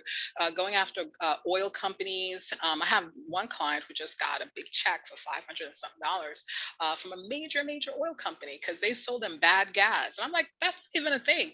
Apparently it is, because they paid the man like within 2 weeks. So I'm like, whoa, bad gas. So going after any major company that owes you money, and it's really inexpensive. They're doing it for $50, right? I told them it was too cheap. I said, I came in as an investor. I said, we're going to do it for a few months at 50, and then we're going to have to change this price. So if you guys have things that your people owe you, big companies owe you money, this is it's all automated. You just put in your information and the system creates everything. I love systems. I love the systems. So he's going to come in and talk about his business. And I have one more guest who's a really big she's into live streaming and podcasting. So we talked about visibility. Sometimes that's our hardest thing to do. So I've asked her to come in because she started working with me to work on my visibility, right, in terms of the whole podcast world and the whole live streaming on Roku and Apple and all of that. So she's going to come and talk a little bit of how inexpensively she's doing it and getting some great results from doing it. So those I think are all my speakers. There might be one more. Oh, I'm going to have one of my former students from law school that I taught, who's both an accountant and an attorney, come in to talk to us. And he's super cool guy. When he went to law school, he was older. He was very mature. He was probably in his late 30s, 40s when he went, and I taught him. So I've stayed in touch with him. I love the way he shows up for people. So I've asked him to come and to share some tricks of the trade, right, that you guys can use. So as I said, the course is $997 for the full 6 weeks. And you might be thinking, gee, that's a whole lot. In my brain, one, is deductible, right? Two, the value that you get from it is worth much more than that. I guarantee that if you do the things that I've said in the course, this year's filing that you'll do before October 15th, you're going to get at least $5,000 back, right? In this year alone. And once you have that information, this is what I tell people, this is the power of replication, right? Once you have that information, guess what? You're going to do the same thing every year. So every year you're going to get back at least $5,000 on your taxes. So I say to people, so that means if you live to be, 10 years from now, right? You only live 10 more years, right? 5 times 10, right? That's $50,000 in savings, right? If you live to be 20 years, right? So you just do the math and you find that it's such what I call a really affordable, I wanted to make it affordable, a really affordable rate.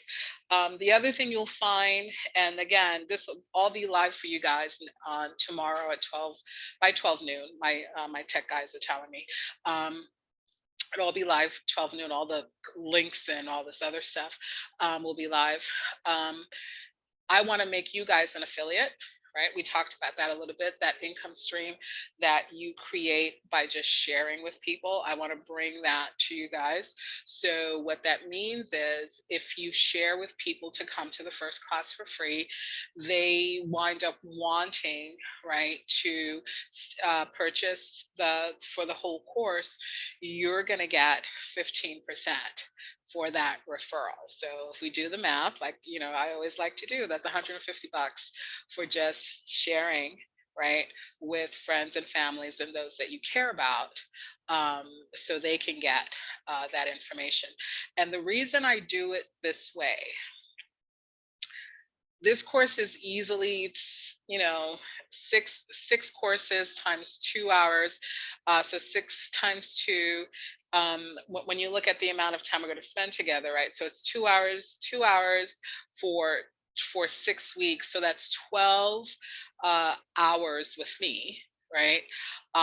If this was a regular one-on-one consultation, I charge, right? Not everybody. Sometimes I discount depending on my heart or where people are at. That would be $750 an hour to me for a one-on-one. So I said, I can't charge people that. That's not in my heart. I charge certain people that. Let me not even pretend, right? Let me not even pretend. But for my community, and if we do it in a group setting where it's affordable, and I made it that there's a payment plan, right? So if you're thinking, oh my God, I have to come up with all this money at one time, no.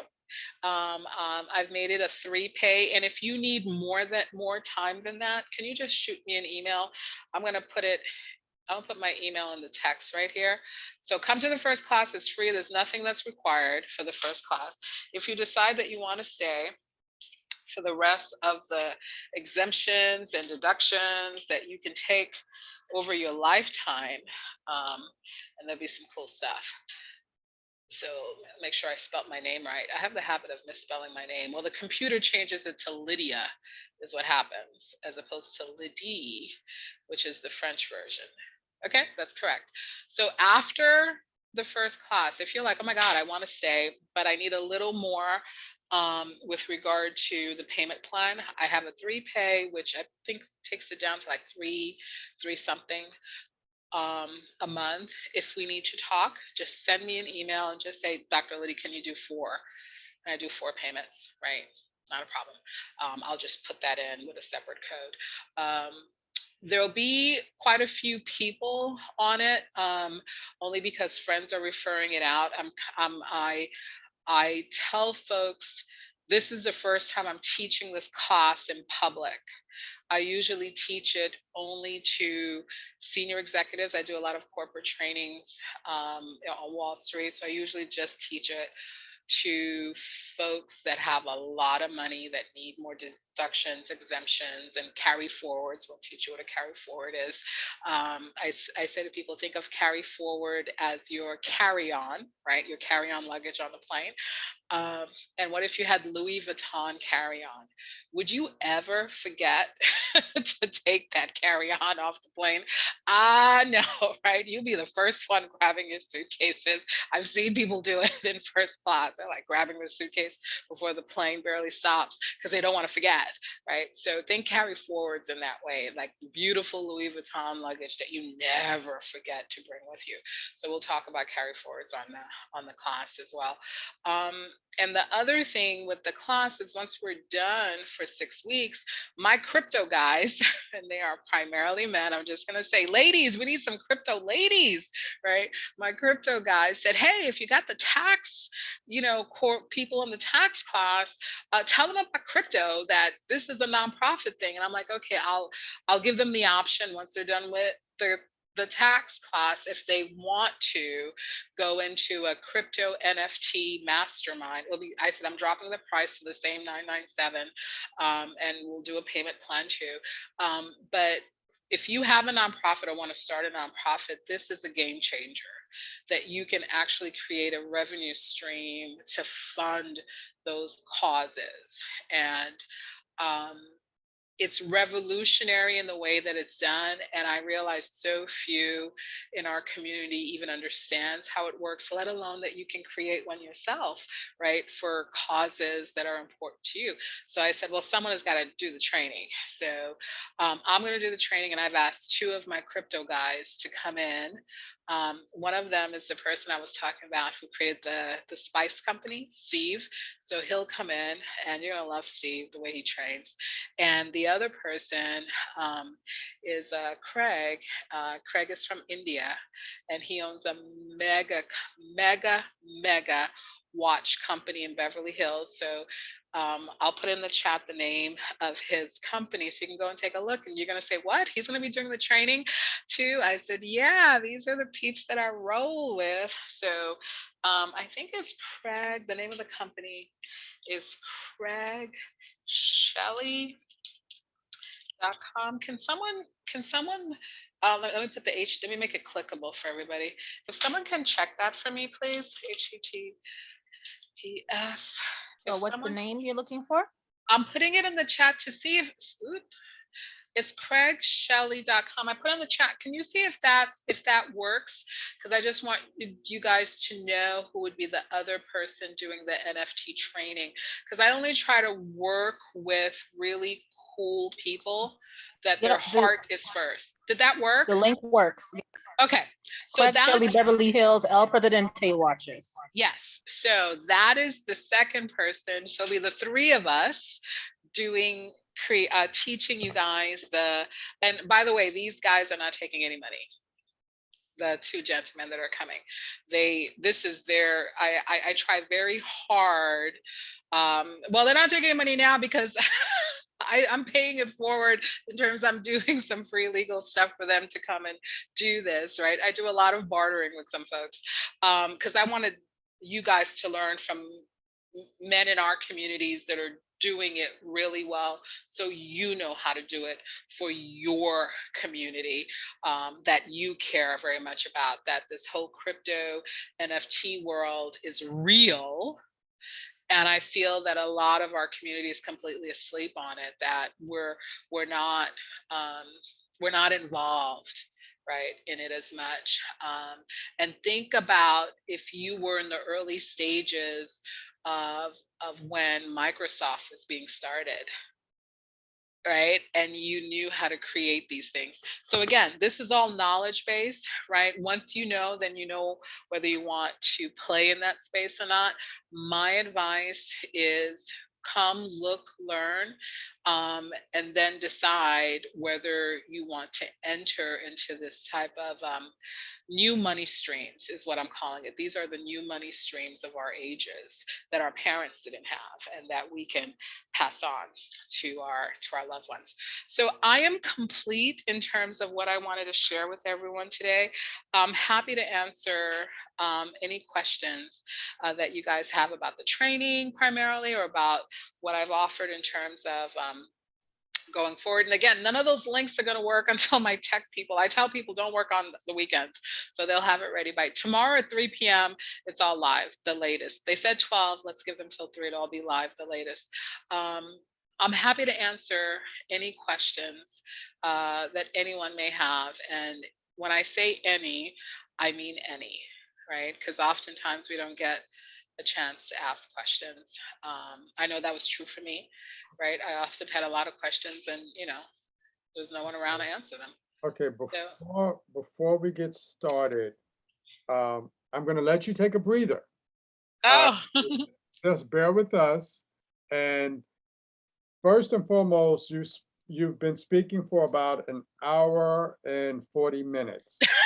I am No, so sorry. No, it's fine. Not sorry. I'm just letting you know what you've done for us. You've spoken for about an hour and 40 minutes, and it's okay. Just want to let you know that. And what you dropped was just amazing jewels. And I know that everyone in the room appreciates that. So please type in the room that you guys appreciate Dr. Lydie and what she shared with you guys. So that's one. So Dr. Lydie, I'm going to let you take a breather. I'm going to say a few things, and then we're going to open up the room if it's okay. Okay, that's perfect. I'll run to the ladies' room. Okay, cool. Okay.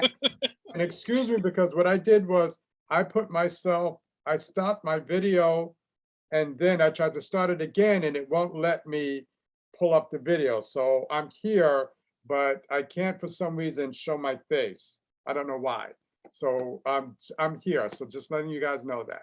So Dr. Lydie, go run to the ladies' room. I'm going to talk to the group, and then you can come back and they'll answer the questions. All right, guys. Thank you, Dr. Lydie.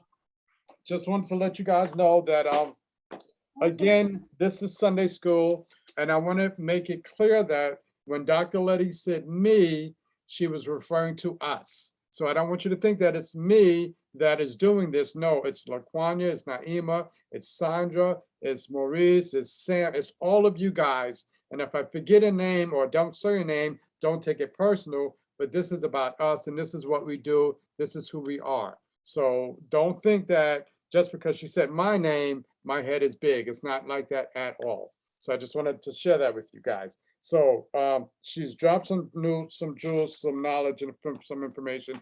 I wanted you to see the people that we are around, and it's very important that you guys understand that.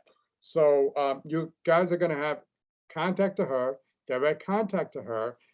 You can take me out of the middle because you don't need me now. You have a source of data and information. So I just want to let you guys know that.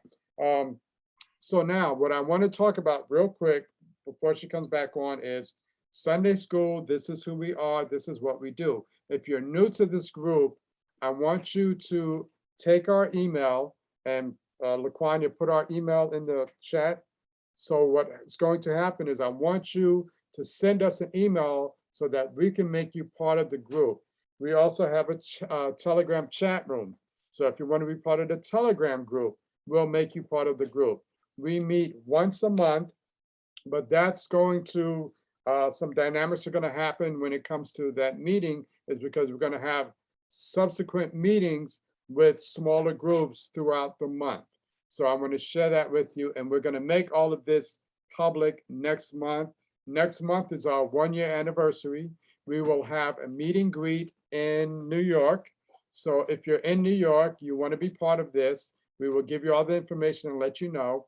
It's the second Sunday of the month. That's when we meet. April 10th is going to be the in-person meeting. April 10th, the in-person meeting. So that's the fun part. LaQuania has just put the Gmail account in. So if you want our updated information, want to know what we're doing, if you want to become part of the group, just hit us up, let us know. And it's all about information is the key, and sharing data and getting you in front of people who can help answer the questions when it comes to you and your business and moving to the next level. This is what we're talking about. This is what it's all about. So just sharing that with you guys. And real quick, I just want to shout out, I want to show you guys something. And LaQuania, if you can make me, did you make me co-host? So I'm going to make you host because I don't know what's going on with the co-host feature. So I'll just make you host altogether. Okay, and I don't know if I can, let me see if I can do that. Okay. Oh, good, good. Okay, good, good. What quickly, I want to show you guys something. This is one of the projects that we're going to be working on with people who do not have websites and who do not have these things when it comes to their business, when it comes to social media. So what I'm going to do is I'm going to pull up a website. I'm going to share my screen. I'm going to do this real quick because I want us to move collectively as a group. So if you have a business and you do not have a website, or you have an idea or a concept and not a website, we are going to actually help you move to the next level. So what I'm going to do is I'm going to share my screen quickly because I want to show something to you guys, and I'm going to bring somebody in the group that's new, and her name is Malika, and bingo. Okay. This is the website. If you guys can see this is the website that Dr. Lydie just told us about. But what I'm going to do is show you guys. What am I doing? Okay. Real quick. Where's it at? Where's it at? Okay, there it goes. Okay. Okay. Malika is new to the group. She is on the call. This sister I've known for several years now, and we've reconnected, and she does jewelry. Her jewelry is special made. It's made for the person who is understanding of what it is when it comes to personalized jewelry. This is her website, and I'm showing this to you guys because I want you guys to understand this was done by WordPress. Someone actually did this for her. And Juliet, if you're still on the call, I want you to work with Malika because Juliet is I'm here, still on the call. Got it. So Juliet is getting Okay. her business off. So Juliet is getting, what we're going to do is we are going to take a number of people and we're going to work with them and help them get their website off the ground. And we're going to show them how this is done. So this is a website again by Malika. Someone did this for her and it's done by Malika. Who is it done by again? What's the site? It's called WordPress. WordPress. Now I'm going to pull up WordPress because if you look at the WordPress website, what it says is this. If you guys can see this, 43% of the web is built on WordPress. This site right here actually shows you how to create your own website. What you have to understand is that with the website, once you created it, how do you monetize it? And this is what we're looking at when it comes to Sunday school, is we want people who do not have a website to have one. So these are things in these subsequent groups that I'm talking about that we're going to start implementing in the next, actually, we're going to start after next month. So if you are excited, if you want to get involved, we want you to become involved and get active with us because, again, this is what we do when it comes to Sunday school. We share knowledge and information. There's a price behind this. Malika, do you remember the price it was? For there it goes right there. If you guys can see this. So now yeah, it's $25 per month, billed yearly, but they also have a monthly, which is $33 a month. So one of the things that we talk about is Patrice she had to get off the call, but she's very excited. And Patrice was talking about this, how people are starting to get their income tax returns. If you have a business in mind when it comes to home-based business, these are things that we're going to help you with and help you accomplish so that you can actually move to the next level and monetize your ideas and your concepts. So this is one of the things that I wanted to talk about. Malika, did you want to say anything? yes. I wanted to say, are those the prices for WordPress or for SiteGround? Because I use SiteGround as my hosting and my domain name. Okay, what we're going to talk about later is that's the intricate part. WordPress is about the development, and mind you, what you just asked was, what does that cover? Okay, monthly for business covers in-class hosting. I'm sorry, Charles. Charles, yes. I have to interrupt you one moment. Dr. Lydie, she is unable to use her camera. So I'm going to give her the hosting rights, and maybe that was the issue why your camera was stopping, to see if that's gonna work for her, okay? All right, give her the hosting rights and then have her give it back to me. No problem. That works? Okay. Okay, cool. So that works. So must be something going on with, okay. So now to answer your question, that's good because you got the actual website development and then you have the hosting fees. What we're going to do is we're going to discuss all of that so that you guys can understand how this works when it comes to getting your website out there and all that good stuff, blah, blah, blah, blah, blah, blah. So what I want to do is I want to create an internal group within Sunday school that's going to do this and then come back and be able to teach us, the rest of us, how to do it. So that's one of the things that we're talking about. Next month is our 1-year anniversary. We're going to be at the office. We're going to have all that information shared with you. So that's going to be a social event. So I just wanted to share that with you. LaQuania, is there anything else that I'm missing? I'm sorry, I was muted. So we talked about the in-person session that's gonna happen April 10th. We asked for all those who are going to be attending to donate $20 to offset the costs. And we're gonna have a party. So, you know, bring your best bottle of libations when you come, because this is definitely a celebration.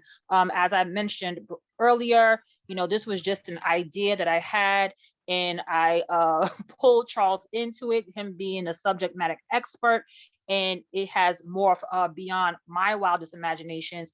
And speaking to fellowship, when we went on hiatus, I was feeling really overwhelmed, and I didn't know if I wanted to bring Sunday school back because it was just too much for me. But I leaned on my teammates, and Naima had a great idea of, why don't you just bring it back monthly? And I brought that idea to Charles, and Charles said, that's a great idea. We'll make it more robust instead of having it weekly. You know, we can make more of a blow when we have it monthly and have it to be a more packed session and make it 2 hours.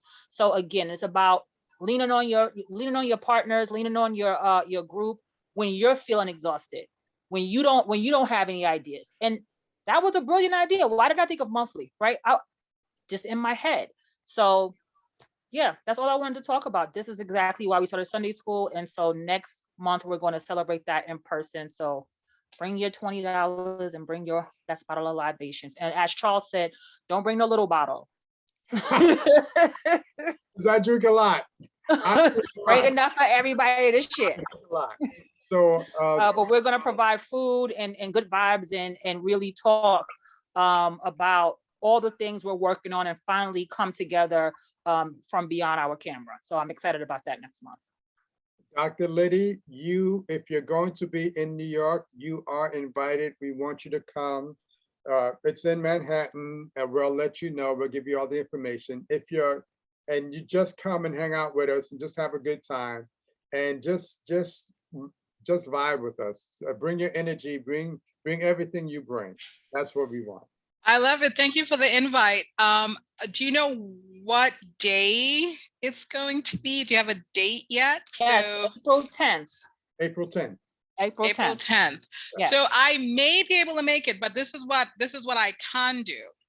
I will contribute the $20 for a little libation, and I'm going to ask 2 of my clients that are in New York to come and attend. That's wonderful. That's wonderful. Okay, what we're going to do is we're going to open up the room, and we thank you because we are actually over, but because of the energy and the information, if it's okay with everyone, and especially if it's okay with you, that's the most important. Oh, me? I'm good. I blocked out this whole time. Well, my man is looking at me saying, we could be like going to dinner right now, but he's good. He's good. Right. This is all about us. Here's, okay, my first question, and then LaQuania, when I'm done, I want you to take over, LaQuania, so you can have everyone. That's that visibility thing we're always talking about, right? I like to be in the back. We'll talk about that. We'll talk about that. I remember one of the 4 core V's is visibility. Yes, I knew you was gonna go there with me. I want to make sure see when you see my head down, I'm either taking notes or I'm asking questions, or I'm getting text, so I just want to make sure you guys understand that. But my question is, because I want the group to open up, is when I first met you, you spoke about 4 things, and you didn't talk about them today, about the NDA, the non-compete, the confidentiality agreement, and there was a 4th one.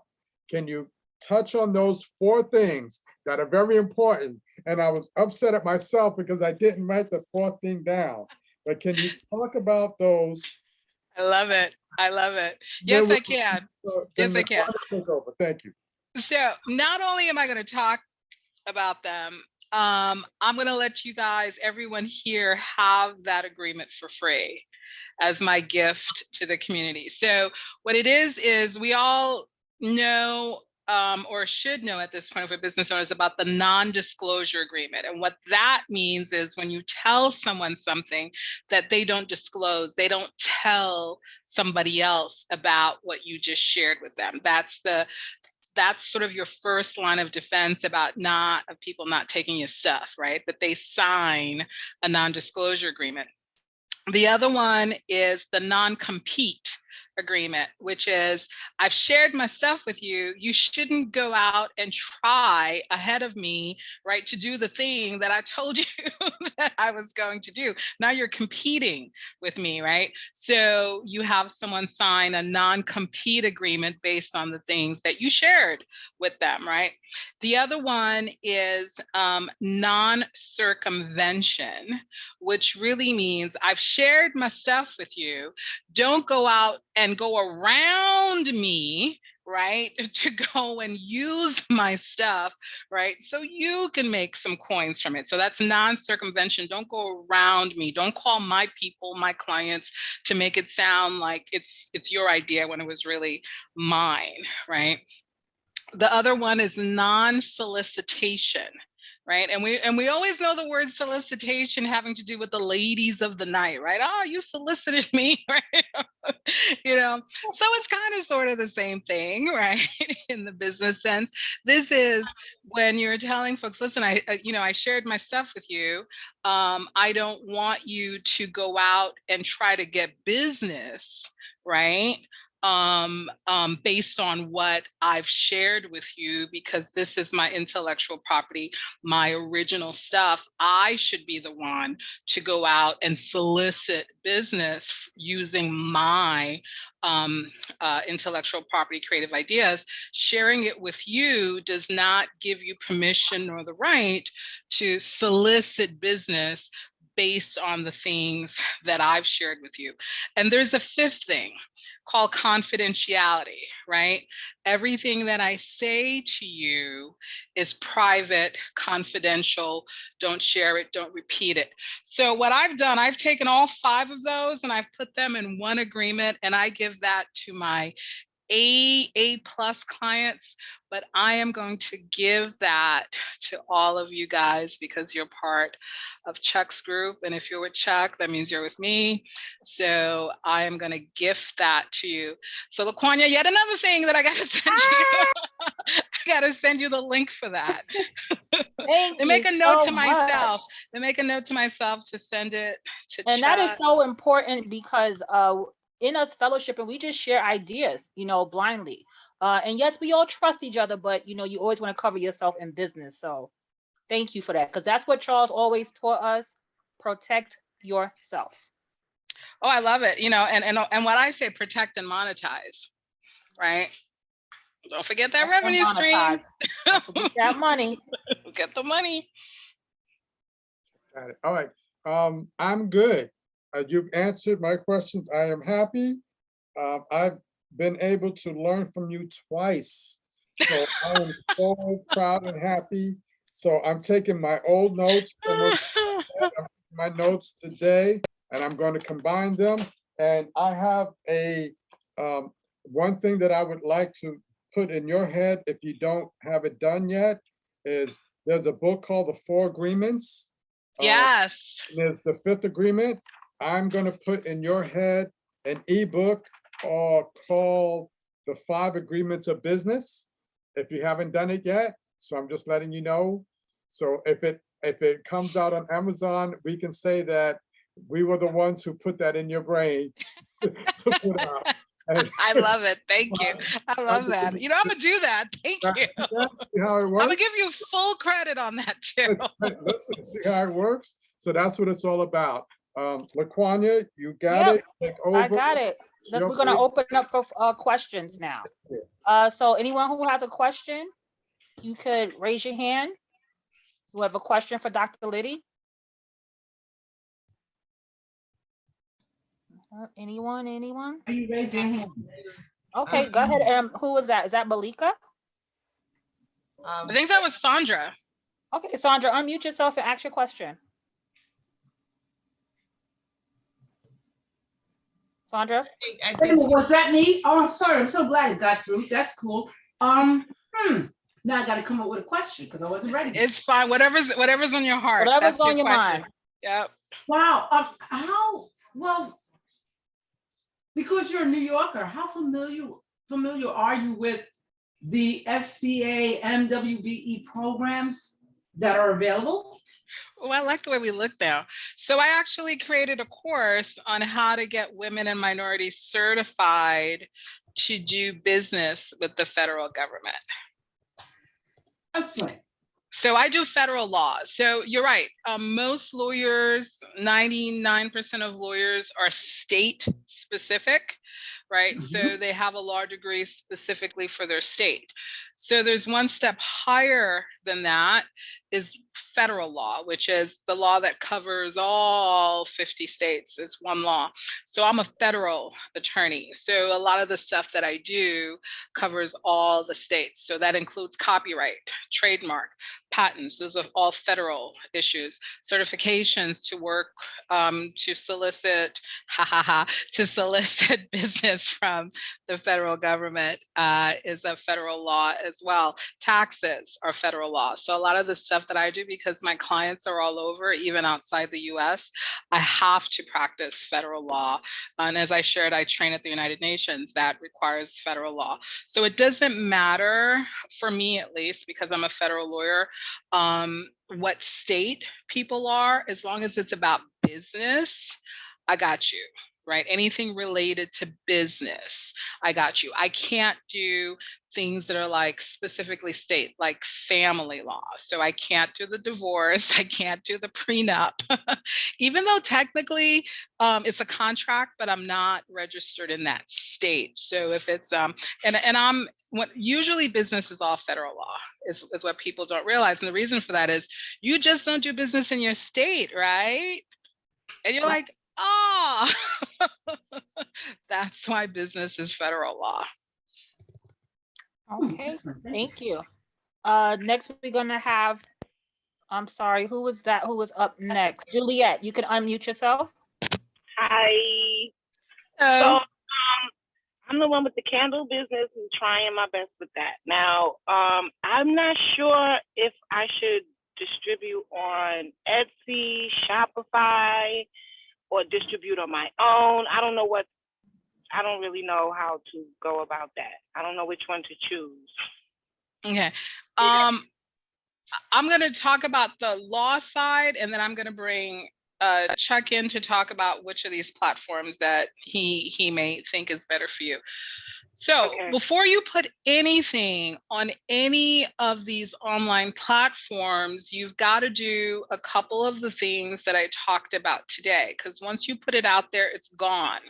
And one of the things that I didn't say when I talked about copyright is that it's true that if you create something, it's yours, but the ability to protect it, meaning other people that try to copy your stuff and try to make their own business based on your stuff, it requires you to copyright it, right? So if you're going to be putting stuff, and this is for everybody, if you're putting stuff on these third-party platforms, even on your own website, because you're using the internet, right, and people are seeing it, you got to make sure you lock your stuff down, right? So even if it's making the candles, you may have flavors. Like I said, I have a client in Texas who makes these really like fruity vanilla candle, but she makes it with, it smells like a real vanilla, you know, it smells like a real peach, you know, sort of thing. And they're big. I was looking to my left because she sent me like a box of them as a thank you because I did something for her.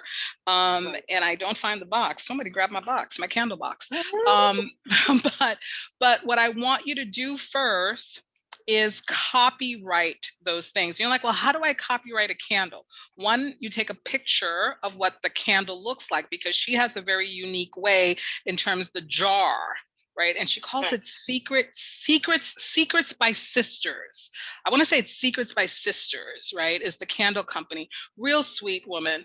And she sells them very reasonably. I'm like, you need to increase these prices, but you know, but she's selling.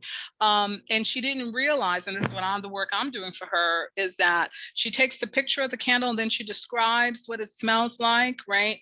And the whole a candle vase she embosses in gold. It looks really, really nice. I'm like, I said, if you don't copyright that picture and the description, somebody else, I am telling you, is right now trying to replicate it to sell it for like $1 less somewhere. And that's how we lose control of what I call our economic engine, the thing that makes us the money, the process that makes us the money. For her, it's candles, right? So I said, take a picture of it. You with your little iPhone, take a picture, the description, the whole thing, and let's copyright. I think she has like 12 candles of different scents. And I said, let's copyright a series of those. What does that mean? That means nobody can copy it. And if they do, we shut them down. And here's the other part of copyright law. Any money that somebody made from using your stuff without your permission, you get back every dollar that they made, and wait for it, ×3. We call it treble damages to spank you, right? But again, you need to have your copyright in place to do any of that stuff. And I tell folks, the United States changed in 2016. We used to allow the copyright, as long as it was your original idea, whenever you got around, and some people took like forever, right, to file their copyrights while they were in business, blah, blah, blah. They didn't know, they didn't think it was important, fill in the blank. In 2016, the US said enough. We're tired of this litigation with, it was mine first, blah, blah, blah, I told you about it. We are now in the United States, and that's true for copyright, trademark, and patents, a first to file state. What does that mean? It means it no longer matters who really created it. It's who filed it first. Done. Okay. Thank you for that. You're welcome. And Malika has one more. Malika, you have another question? Okay. Thank you, Dr. This is Lydie. my Thank you first so much. You're welcome. So before we start with Malika, I just want to go to Arnetta. She wanted to know if you can clarify the non-disclosure definition as well as the non-compete. The definitions of non-disclosure and non-compete. Yeah. Afterwards, we'll have Malika Style with her question. Sure. So law is really simple. I tell people this and they laugh when I say it. Law is very simple. The words mean exactly what they mean, right? So when they say non-disclosed, think of disclosing is telling someone something, is showing someone something, right? So non-disclosure, don't tell, don't show anything that I've shared with you. Right? And it covers all languages. If I said it to you in English, you can't disclose it in Spanish. Okay, so it covers all languages. It covers sign language, right? Because for those that are handicapped in terms of sight or so on, so it covers all of that. When it comes to non-circumvention, that circumvention is a circle, right? The word circum in Latin means a circle. So what it means is you're going around me, right? So you're not telling people what I told you, but you figured out, let's stay with the candle thing, right? I told you about the candle and you said, you know what? I can do that. So it's not that you went and told somebody about my candle making. It's that you went around me and you started making your own candles using the exact thing that I told you about. That's the circumvention. You're going around me. It's the circle. It's not the telling, it's the doing. Got Was it. that helpful? I believe so. That was hopeful for me. I got it. You're like, I got it. Yeah. It's good for me. I didn't hear anything in the chat, so it seems like it was going great. Okay, Malika, you can unmute yourself and ask your question. And Tassin, you are after Malika. Oh, I have a question. Okay. Hello, everyone. Hi, Dr. Lydie. A pleasure and an honor to be here with everyone, with you. And thank you, Charles, for inviting me. I actually have, really, I probably need a consultation, Dr. Lydie, but I'm going to see which one is more relevant at this time for me. Well, one simple question was, I don't know, do you deal with any tribal law at all? Yes. Oh my God, I didn't tell you my tribal stories. Oh, I can't wait to hear. But I have a tribal affiliate, and I feel like there's a missing piece with my business because I struggled a long time, and I'm so thankful that I'm able to be here to have this conversation because I didn't get paid my state taxes for my business for 4 years. They wanted me to prove my business, even though I had a website and other things in place. And I feel like I'm missing pieces from it. And it may have something to do with the connection with the tribal affiliation. I don't know, or maybe it doesn't, but I just had that issue with that. And I'm also concerned about, there's another project that I can speak to about afterwards, but it's just about protecting myself regarding entertainment industry and just, disclosure My agreements favorite. started. Yeah. So basically, Thank you for the questions. And yes, and yes, I'll put my Calendly link. I do offer a 30-minute free consultation to folks that are part of our community. Everybody else pays, but for our community, I give a 30-minute free consultation, and I'll put my Calendly link there. So when it comes to, I don't know the exact specifics, but when you're dealing with the tribal community, and I helped build two casinos, and I'm also special counsel to the group that owns the Hard Rock, the tribal group that owns the Hard Rock casinos and so on. But in New York, I work with the Seneca Nation to build their casino in Buffalo. When you're working with the tribal native folks, they are tax exempt for their transactions. And that includes people that are providing services to them.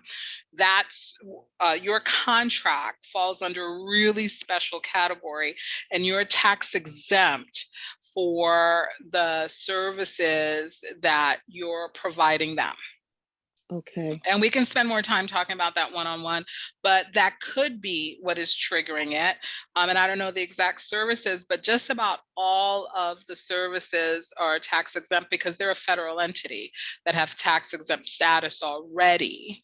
And usually you do have to pay taxes, but when you are dealing with a tax exempt entity itself, right, then you get the privilege of that tax exempt status as well. So that could be what's going on, but we can talk one-on-one about that. So that was your first question with regard to the Native community. And I'm sorry, what was the second question that you had? Okay. Thank you so much for the first one. I really appreciate that so much. The second one was just affiliated with, I'm working on a project with some producers for the entertainment industry. Yeah. Yes. And I had to sign a non-disclosure, but now I'm trying to figure out, because this is new to me, what direction to take the first, step that I should take in order to, because now they're shopping around networks with the script. So now I'm on a production team. How do I solidify what I'm doing? Like, I don't even know. I'm trying my best to do research and to find the keys to how to go forth with how to start off. I'm in charge of accessories and those designs. So what would you suggest I do as far as my first step in just making sure that I'm secure, that I have everything protected? So the non-disclosure that you signed their non-disclosure, or was it your non-disclosure? It was theirs. It was a simple non-disclosure, not to speak on the series before it comes. So basically, none of your stuff is protected then. The non-disclosures work one way, Okay. right? It's a one-way street. It's the person giving it, their stuff is protected, right? Okay. So you have to have mutual non-disclosures. So, Oh. right, so which means you need to give them your non-disclosure that says, hey, the stuff that I'm creating for you, you know, talkie, right, about it. You Yeah. can say design by, and that's it. You don't talk about details about the things that you're providing, because that's your secret sauce of what makes your business unique. Right? So you have, and this is true for everybody, whenever you're working with another party, business, whatever, and you are giving them know-how, meaning how you do your stuff, you must have them sign a non-disclosure, which is why I'm going to gift you guys, right, the non-disclosure agreement that also includes the non-solicitation, confidentiality, non-circumvention, non-compete, right, all of that embedded in there. Because we get confused. We think because we sign theirs, and think about it, they're looking out for themselves, as they should in business, as we all should. We should look to protect ourselves and our businesses first, right? So that's what they've done. They've given you the non-disclosure. Some are good in terms of they say, and we also have reciprocal responsibilities, meaning we will not disclose your stuff either, right? Yes. But most don't, because they have no responsibility to look out for you. The law is, you know, every man, woman, and child for themselves. So you need to look out for your own. So whenever, and this is true for everyone on the call, whenever someone gives you a non-disclosure, have yours ready and say, great, I'm happy to sign yours if you'd be so kind as to sign mine as well. And they're going to be taken aback because they never get that, right? They only get that from the big boys. Right? You know, and there's a very big law on the books, and it comes from, you know, Getty Oil, and where it's about non-disclosures, where when Getty was doing some joint ventures with another oil company, and Getty, Mr. Getty himself, signed on a napkin that all of this is confidential. That's all he wrote. And then all of this is confidential. He signed it, dated it, and asked the other person to sign it as well, right? Now, weeks, months go by, they're finally getting into the details. There was no communication with them. The other side began to talk about how they're doing this deal with Getty, and they're going to do this, going to do that. And Mr. Getty said, you signed, all of this is confidential. You're not supposed to be talking about our business together. And here's the napkin that you signed saying you would keep it confidential. And Mr. Getty wound up not only not doing business with that person, but got millions back, millions from that person, right? For even talking about the possibility of doing this business with Mr. Getty. So these are powerful agreements. So I want everyone to remember, stop talking about your stuff, because people that show up sometimes in your world are not about supporting you, they're about taking from you. And sometimes you can't tell the difference, right? So default to, if you're going to talk about business and the unique things you're going to do in your business, to hand them Dr. Lydie's 5 agreements. Thank you, Mr. Chuck, right? 5 agreements, right? So they don't talk about it. So that's the free gift. And I am probably going to, I'm going to see, I'll send, Chuck, if I send it to you, will you send it out to everybody, the non-disclosure, if I send you the link for that?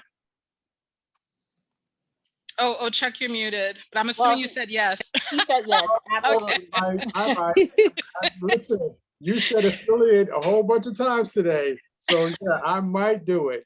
But yeah, listen, Chuck, we're gonna have to form an affiliate relationship both ways. That's all that's about. We're gonna do that. But I want to you guys in the room. Dr. Lydie is getting you to understand taking your business from intellectual to physical to the next level when it comes to protecting it. So that's what I'm taking from this whole conversation. How do I protect my ideas, my concepts, my everything when it comes to business? so that no one can steal from me. And again, Mhm. talk about the 4 pillars of wealth. Number 3 is protect yourself. Got it? So you Oh guys yeah. understand that. We talked about the first one, we talked about the second one, we talked about the third one. I never showed you guys the third one, which is protect yourself, and this is part of it. So I just wanted to share that with you. And yes, Dr. Lydie, I will share it with the group. Thank you. Thank you, Dr. Lydie, so much. Thank you. And I'm putting my Calendly link. So look, when you log on to it, there's going to be a whole lot of different time slots for different things that I do with different people. So it's like 9 different options. Somewhere in there is a 30-minute free consultation. It also says one time only. So, here we go. That's Thank fine. you. I'm grateful. Oh, wait, Thank it you. didn't work. I didn't make it clickable. Wait, you know me, I am the worst at typing. That is Good. not my gift. I'm able to get on it though. Can you get it? Because I didn't do the .com. I did a / I just realized. Yeah, it looks like it's going. Oh no, it's not. It's saying Yeah, It's it not. didn't go Okay, I'll through. do Yeah, it again. Dr. I'll pay Lydie. more attention now to it. Okay. okay. Calendly. So while Dr. Lee's working on that, Tassin, you can start getting yourself together. You're next up with your question, and then it's Naima, and after that, we're gonna have Betty.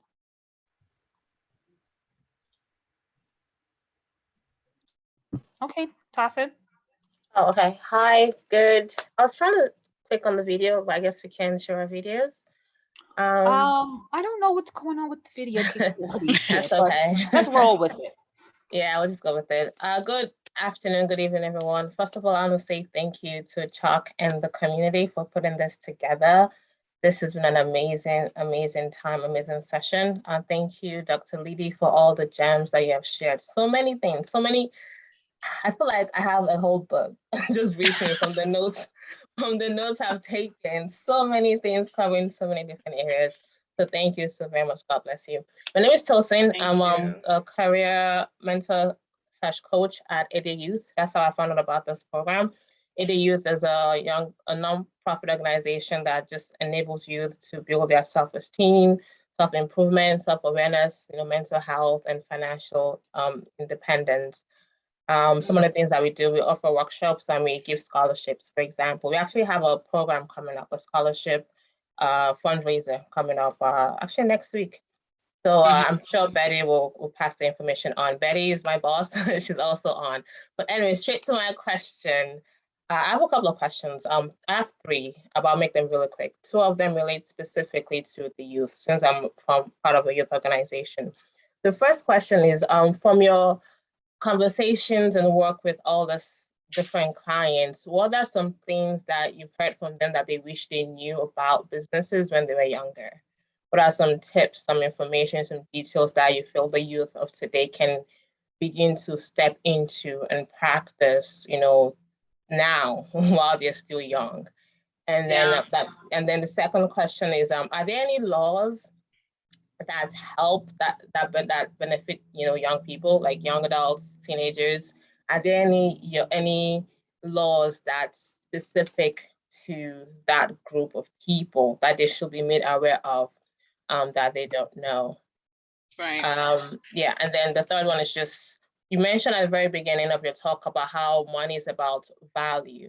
I know a challenge that a lot of people face, business owners face, is proper valuation of their services or products. Oh, the video is working. I'm working in the background. It's like magic. I know. I was talking to myself. I'm like, oh my gosh.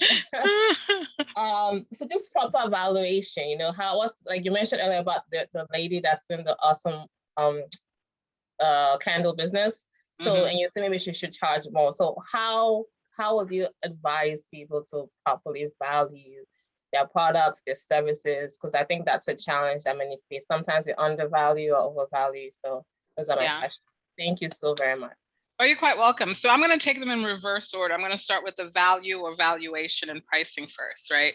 So one of the things I've learned over the years working with so many people is that a lot of times the price that we place on our products, on our services, is a direct correlation to how we value ourselves.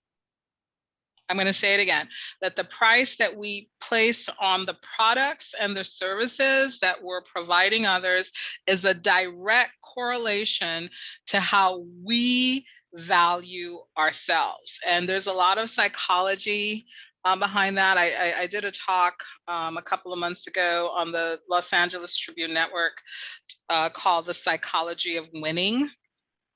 And part of that, I talked about that we don't win when we price our services and our products at a low level to attract clients rather than the full value of what that product or service is truly worth.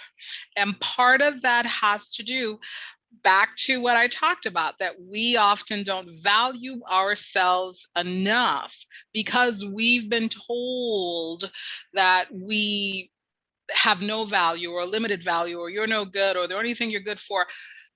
And it's going to take a while to shut that down where we can control it, because it comes back in our heads, no matter whether we're men or women, whether regardless of race or ethnicity, we've experienced that from somewhere enough times that we doubt our value. So when we doubt our value, it shows up in our pricing, right? So what I tell my clients to do with pricing, start what you believe the price should be. Start with that price. So let's take my client who does the candles. So she sells these beautiful, I mean, gorgeous candles for big candles, like, you know, like 4.5, almost 5 inches for less than $10. And I said, that's great. But do you think people would not buy it if it was $19.99? So the psychology of pricing is this. In our brain, we have a thing in our brain that says anything $20 and less is not a problem. I'll pay for that. So it doesn't matter whether it's $5.99, $10.99, $15.99, $19.99. We're going to go ahead and buy it because our brain says it's all the same amount of money. So rather, I said to her, then price it at what you did, price it at $19.99. Because our brain says this is affordable. So price it at the outer limit, but that's a candle, right? Why are ebooks always like $2.99, $3.99? It's the psychology in our heads, right? If you see it for $7.99, you're like, oh, that's kind of expensive. Does that mean it's better? Maybe it must be better. Because for us, $2.99 and $19.99, psychologically, the research shows makes no difference. So if you're going to do a pricing scheme, it's $19.99. Or you see it a lot now, it's $17, right? It's the same thing. Our brain doesn't think it's any more or less money. So the least amount of money, anything I tell a client that they're going to sell for is, guess what? $19.99. Right? That's the least amount of money, right? So then our brain jumps to anything under $50 from $20, $19.99, don't put a 2 in front of it. If it's a 2, you're in the second category. Anything from $20 to $49, our brain thinks it's the same thing. It's crazy. Right? It's just the psychology of winning, right? Or the psychology of pricing here. So how do you price this? If your products are at, I don't know, $24.99, guess what? You can reprice it to $47 or $48, $49. It makes no difference to our brain. It makes difference in terms of money that you're spending, right? But our brain, remember, you got to get through the brain first. The brain says, oh, this is less than $50. You're right. It's less than $50, just like it was less than $20, right? Then the next price point that our brain sees no difference is from $50, there's a 5 in front of it, to $99.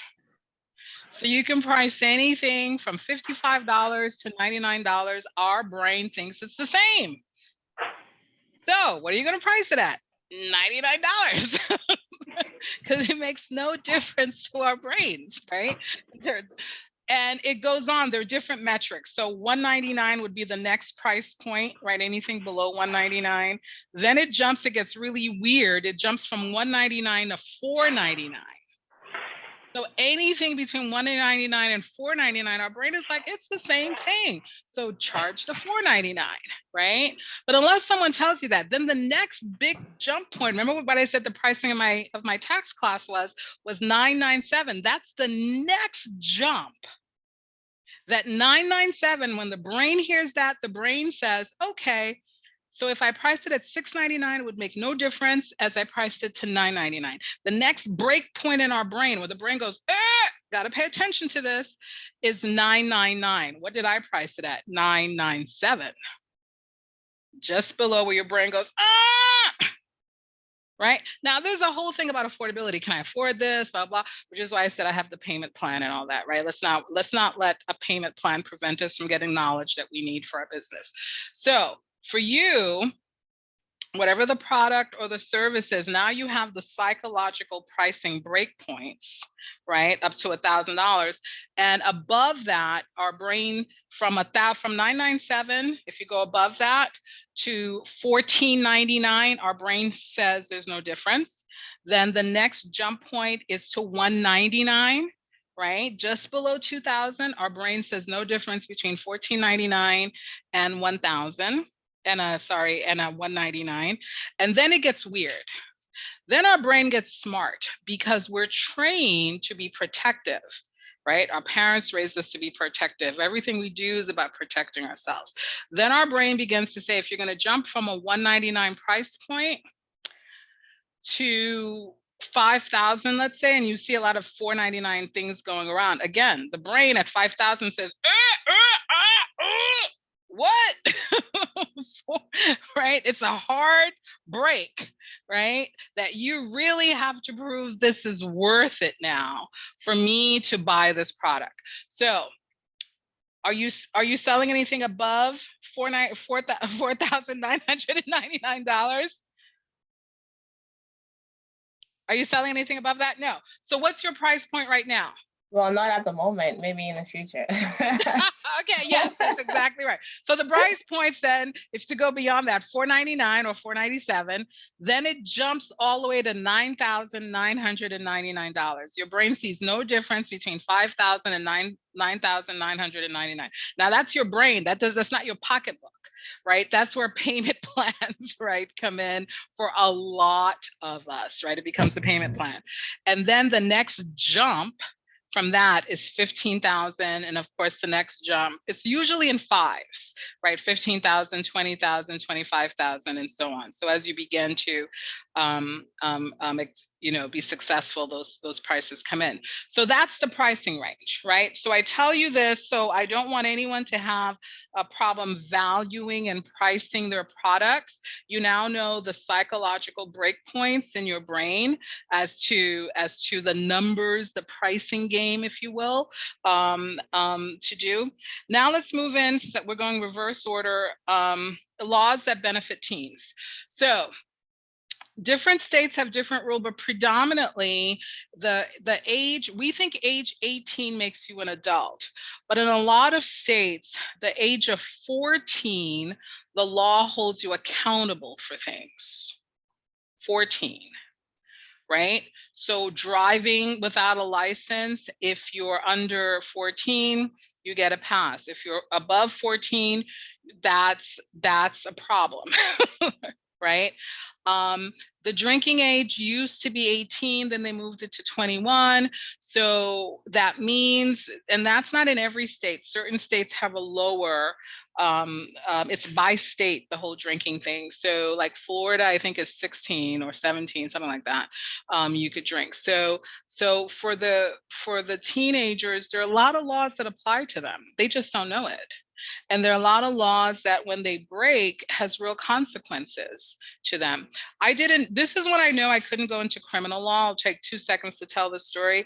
When I was in undergrad at Columbia, I did an internship with the NAACP Criminal Defense Fund, specifically the group that represented children or teenagers that were on death row.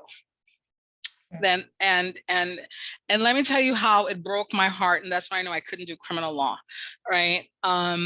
These were kids, primarily minority kids, that had been convicted because they behaved in a way that led to the intentional death of someone. It was not an accident. And that could be for a whole bunch of emotional reasons, or they were threatened. I mean, whatever the backstory is, but they were on death row. So they were in prison waiting to be executed on their 18th birthday. And that completely broke my heart. I mean, I was like a mess. And I was young. Remember, I went to college really young. So maybe I was 17 doing this. And I was like, these kids are just sitting here to die. So there are a lot of laws. And I tell kids this, because you don't know what you don't know, then be very careful. Because you could just be in a group that winds up doing something that results in the death of someone, which is what a lot of these kids were. They were just part of the group. They weren't really the ones that did it, but the law extends its tentacles to everybody in the group. Now you're all culpable. So they need to ask questions. Okay, what are we doing? Where are we going? And when they see that it's going sideways, I'm like, uh-oh, they need to leave. The responsibility is for them to walk away. Otherwise, they're all held responsible. I mean, it broke my heart, but that was the law. So now whenever I get a chance to say, walk away from craziness, because these kids were waiting for years, knowing they would die on their 18th birthday. And I tell this to young kids. So if you think the law's not going to get you, how about that? Waiting to die, right? And the first question was, what do youth need to know? That's part of what they kind of need to know, but they also need to know that they can be business owners at like the age of 5. So I've got 10 godchildren and they all got businesses, and their moms and dads are like, Lydie, my kids are working overtime on their business. I'm like, I know. Isn't that crazy? So I've got 5-year-olds that are making those Picasso drawings, right? And they're selling them, and they're putting those designs on t-shirts and selling them to students in their schools, right? I've got, 14-year-olds that are great in math that are tutoring other kids his age to be great in math, and he's charging them. Guess how much he's charging them? Here's a test. How much do you think he's charging them an hour? Maybe $9.99 or $19.99. $19.99. There's no $9.99. $19.99. $19.99. And the parents think that's the best bargain in the world. $19.99 for another 14-year-old to teach their kid how to do long algebra, or, it's amazing. My little nephew is like, ooh, right? He didn't know he could do this.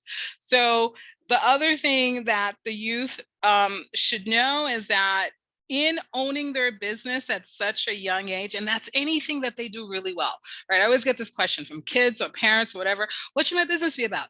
It's anything that you do really well naturally, right? Whatever that is, right? I've got one of my clients is a hairdresser, and she does really beautiful extensions for women, right? Really beautiful ones, very lifelike, blah, blah, blah. And she was working out of her home. I said, what if we put you in a hair salon in one of the hotels in Miami Beach that have like a little extra space that they're not doing with it? It's not in the, it's not in the big front of the hotel. It's like in the back. Maybe that's an extra closet. Do you need a window? We'll paint a window. What the hell, right? You're just doing people's hair. Nobody wants to be seen when they're getting their hair done, right? So this is perfect. Glass window, curtains, music, candles, blah, blah, blah. She makes more. And I said, since you're in the hotel can then say downstairs, hair by Michelle, right, is right downstairs. And I said, and what if you open 24 hours? You're training other young ladies that are getting their hair degree, right, that you don't want to work those off hours. What if they came in, you got cameras and everything's electronic? Thank you, Apple, right? There's no cash on the scene, right? So her business is open 24 hours, right, with young ladies that are doing the hair in the off evenings. So I tell the youth, and guess how old she was when she started doing my hair? She was 17. And she had been doing hair since the age of 15. She never got more than like $100 to do someone's hair.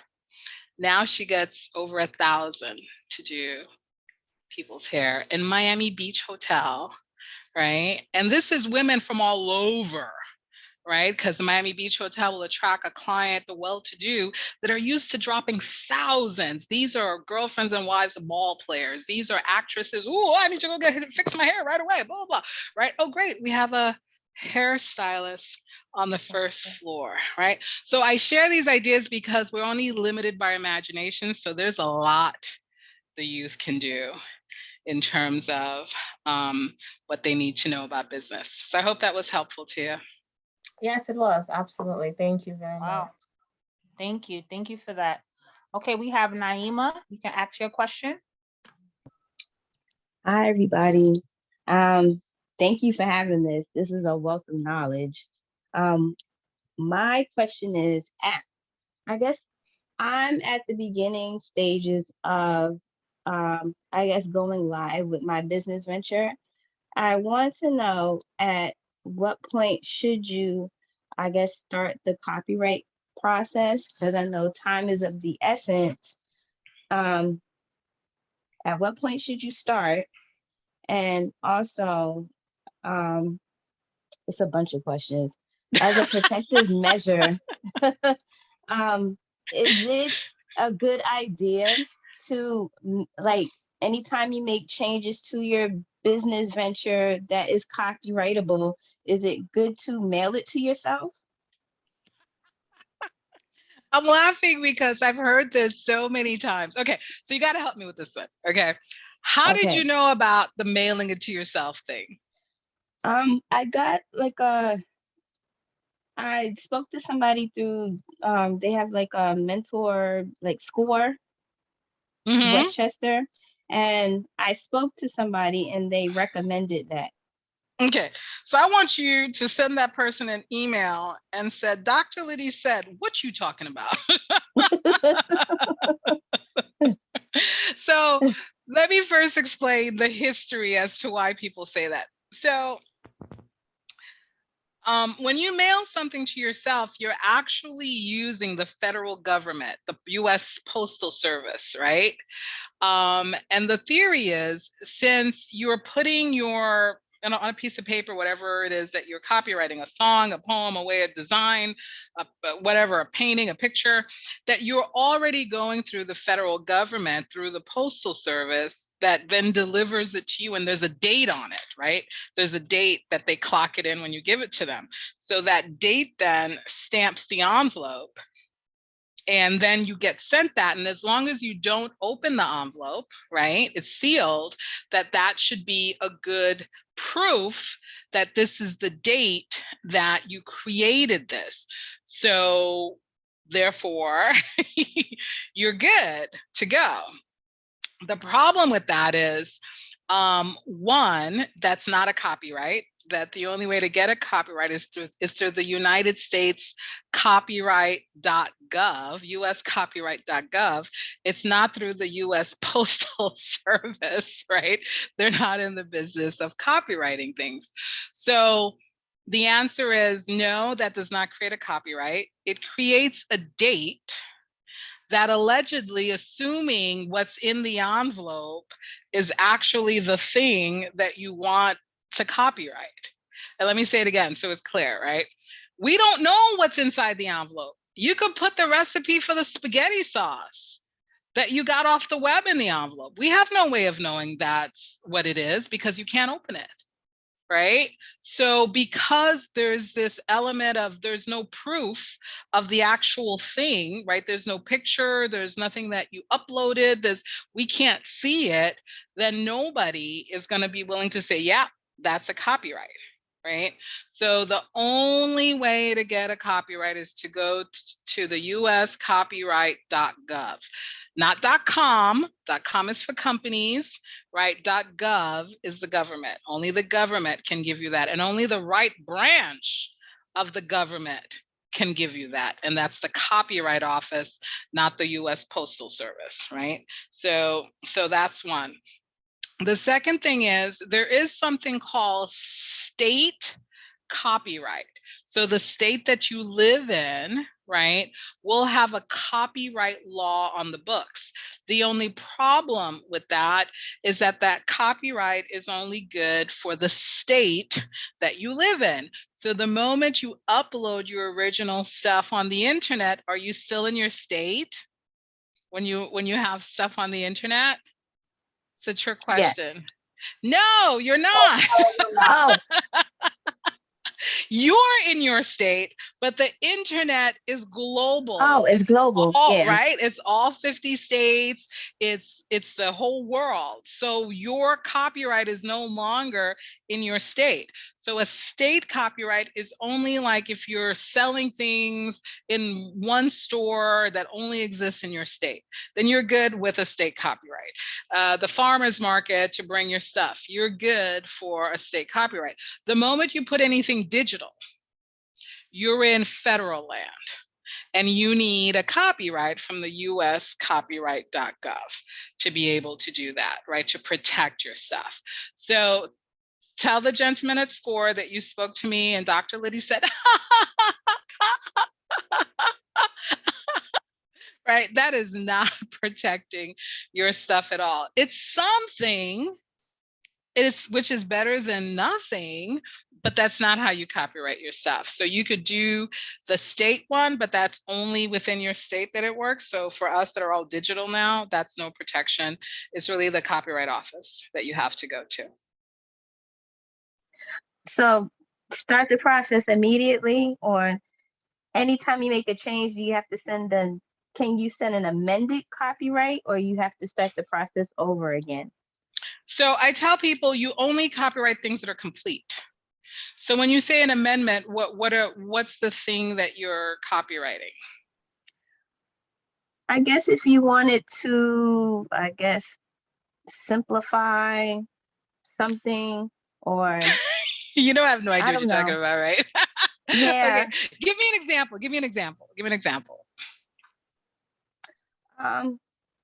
Well, let's say, for example, you were coming up with some type of app, but you wanted to make changes to that app just to, make that app more simplified and child friendly or something like that, or add something.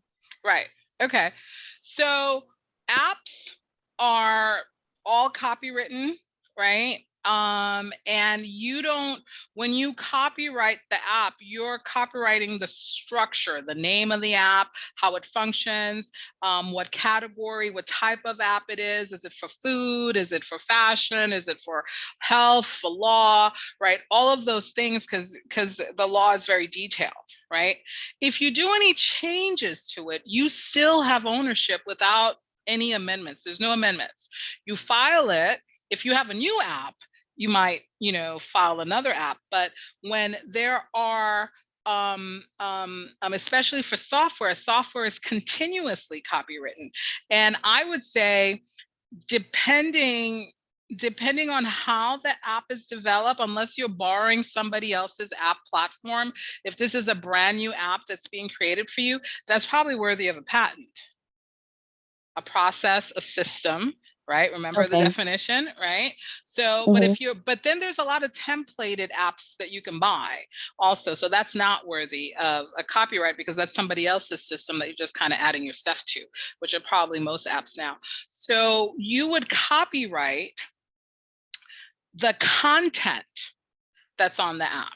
And it's clear that there's always amendments, right? But that's okay. The copyright stands because you're the owner, you're the creator. The name of the app will remain the same. All the key elements remain the same. So it's kind of like you have a house, you're remodeling the house. You don't have to change the title to the house. It's still the same house, but it looks completely different. But it's the same address, right? That's the name of your app. It's the same address. You still own it, right? You didn't give the house away because you remodeled it, right? So think of it that way. You only do the copyright once. They don't allow for amendments. They allow for you to get another copyright if it's for something different. So you can make as many amendments to it on your app as you want. And actually, Apple and Google allow you annually to update content on your app for $500, right? That doesn't change your copyright because the copyright is the name of your app that still remains. Unless you change the name, then yeah, you gotta have to do a new copyright. Okay, I understand now. Okay, good, good. I love it. Great. Thank you. You're welcome. Okay, so we're gonna close out our Q&A session with Betty. Betty's gonna be the last person to ask a question. Thank you so much. But Betty, before you start, I just wanna thank you again, Dr. Lydie, because you've been on since 4 o'clock and we are way past 7 o'clock. And your energy is unmatched. So thank you for that. But Betty, you can unmute yourself and you're the final one to ask a question. Thank you. I would like to thank the Sunday school team. Dr. Charles, thank you so much. Dr. Lydie, oh my God, I learned so much. I have 2 questions real quick. And I just want to thank my team for being on the call and Tarsin for asking for these amazing questions toward our youth. My question is, Dr. Lydie, I know we talk about copyright just quickly. I know that we have the website. Is there a way that we can do it ourselves? Is it required that we get an attorney? That would be also for the copyright and also for the slogan that we need to register. And I believe that you said that was called the trademark. Yeah, it's a trademark. Okay. Which has to be done every 20 years. And my second question would be, as an executive director, having an accountant, what do you suggest that I should what type of class would you suggest that I would take just to find out the basic, just so, you know, I don't get in trouble with IRS, just having a knowledge of what's happening, what's going on, just so when I see it, I was like, okay, this is good. You know, just have that basic knowledge. What are your suggestions toward that? Again, thank you so much. Oh, you're quite welcome. My pleasure. So let's start with the copyright website and can you do it yourself? So the copyright you can do yourself. However, if you make a mistake, they will keep your money and you'll start all over with doing the whole copyright application. But you can do it yourself. The website allows you to do it yourself. They won't explain anything to you. That they'll tell you they cannot give you any legal advice, and copyright is a legal thing. They'll tell you there's some training videos that you can go and watch, right? And you can fill the application out yourself. If you make an error, they still keep your money and you don't have a copyright. So just keep that in mind. So yes, you can do it yourself, follow the videos. They will not answer questions because they don't want to be accused of giving the wrong answer. And they're also not attorneys. They're just federal employees that are working there. So you really are on your own to do it, but I know several people who have done it, right? Several people who have done it before me, without me. So the copyright is doable to do yourself, okay? Trademark is a no. It's a different office. It's the United States Patent and Trademark Office, and they do not want to talk to civilians at all. Because civilians, which would be people that are not lawyers, that's all civilians are, right? The military says people that are not military. the federal government says, you know, you're not, you know, part of the Fed group. So the reason you can't do the trademark yourself, although people have tried and then they realize, oh my God, because the attorney on the other side, there is always an attorney on the other side when it comes to trademarks or patent, do not want to do what? Talk to a non-attorney. Because you might misunderstand something and then now they are trying to defend themselves in terms of they got to pull videotapes. So the rule is, and they tell you in the application that if they have any questions, and they always do, right? I have not seen one time that anything has gone through without a question, no matter who fills it out. They will say, please have your attorney contact your office because we need answers to the following, and then 4 pages follow of what they need, you know, answers to. If you try and do it, the first question they ask you in the recording is, are you an attorney?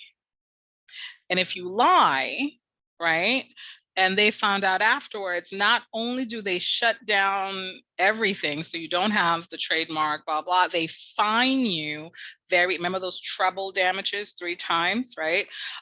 Because you committed a felony. To lie to the US Patent and Trademark Office is a felony under the law. So the first question they ask you is, are you an attorney? Yes, no. If no, when will your attorney be joining us? I don't have an attorney.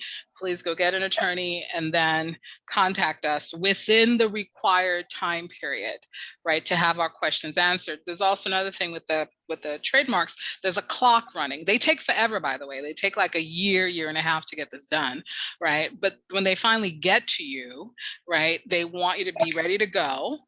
And they want to only talk to your attorney. A friend of mine, Steve, I mentioned, who'll be doing the NFT and the coins with us, the NFT and the crypto coins for nonprofits. One of his staff members tried to do a trademark alone, and he got a 4-page letter with all these questions that they had about his trademark. They asked for his attorney. He did what I just told you not to do. He said, oh, I am my own counsel. They found out, because it's easy to check. They just put the name in the system and you're either a registered attorney or you're not, right? So, and they shut it down. They fined him. And so Steve sent him to me and I said, there's nothing I can do. It's just a fine. It's just what we call a federal fine. Just pay the fine, get a lawyer.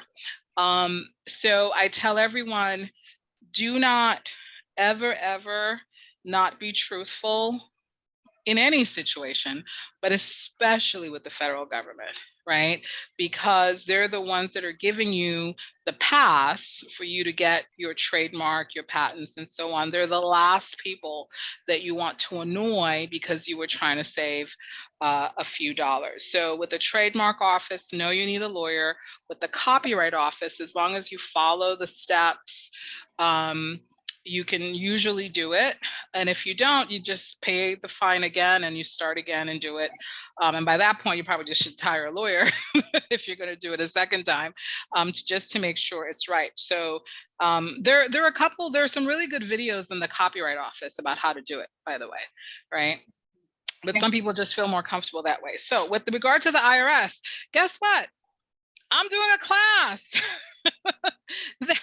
that Chuck is an affiliate on for all his peeps that he's referring, that's going to talk about all of this stuff that we talked about with regard to, as business owners, how do we crack that code? And one of the videos on the sales page is about 10 minutes. Most of them are 2 minutes and 5 minutes. Then I have a 10-minute one. And I said, hey, I literally say, I know you got an accountant or someone who does taxes, right? So I said, there are 6 questions I want you to ask them. So here are my 6 questions. This will tell me whether you need to take the course. So ask your accountant, tax preparer, how much did they deduct for, and we talked about this, how much did they deduct for your retirement plan within your business last year? What was that number that they put in that you can deduct, right, for your retirement plan last year? That gives me an idea of how good they are, right? And if it was 0, get rid of them, right? And if it was less than 50,000, get rid of them. And you might say, well, I didn't make 50,000. Okay, well, that makes sense then. Okay, that you can't put in 50,000 if you didn't make 50,000. But if it was 0, definitely get rid of them, right? Because what are you going to retire on if you're not putting money into your retirement plan that you're deducting, right, as an expense on your business? So the question number 2 that I have on there is, how much did your accountant put in for you to deduct that you put into your health savings account? And if you say to me, what is that? I'm like, well, you should come to class, right? Because it's an ability that the federal government gives you to fund your personal health care and then deduct that.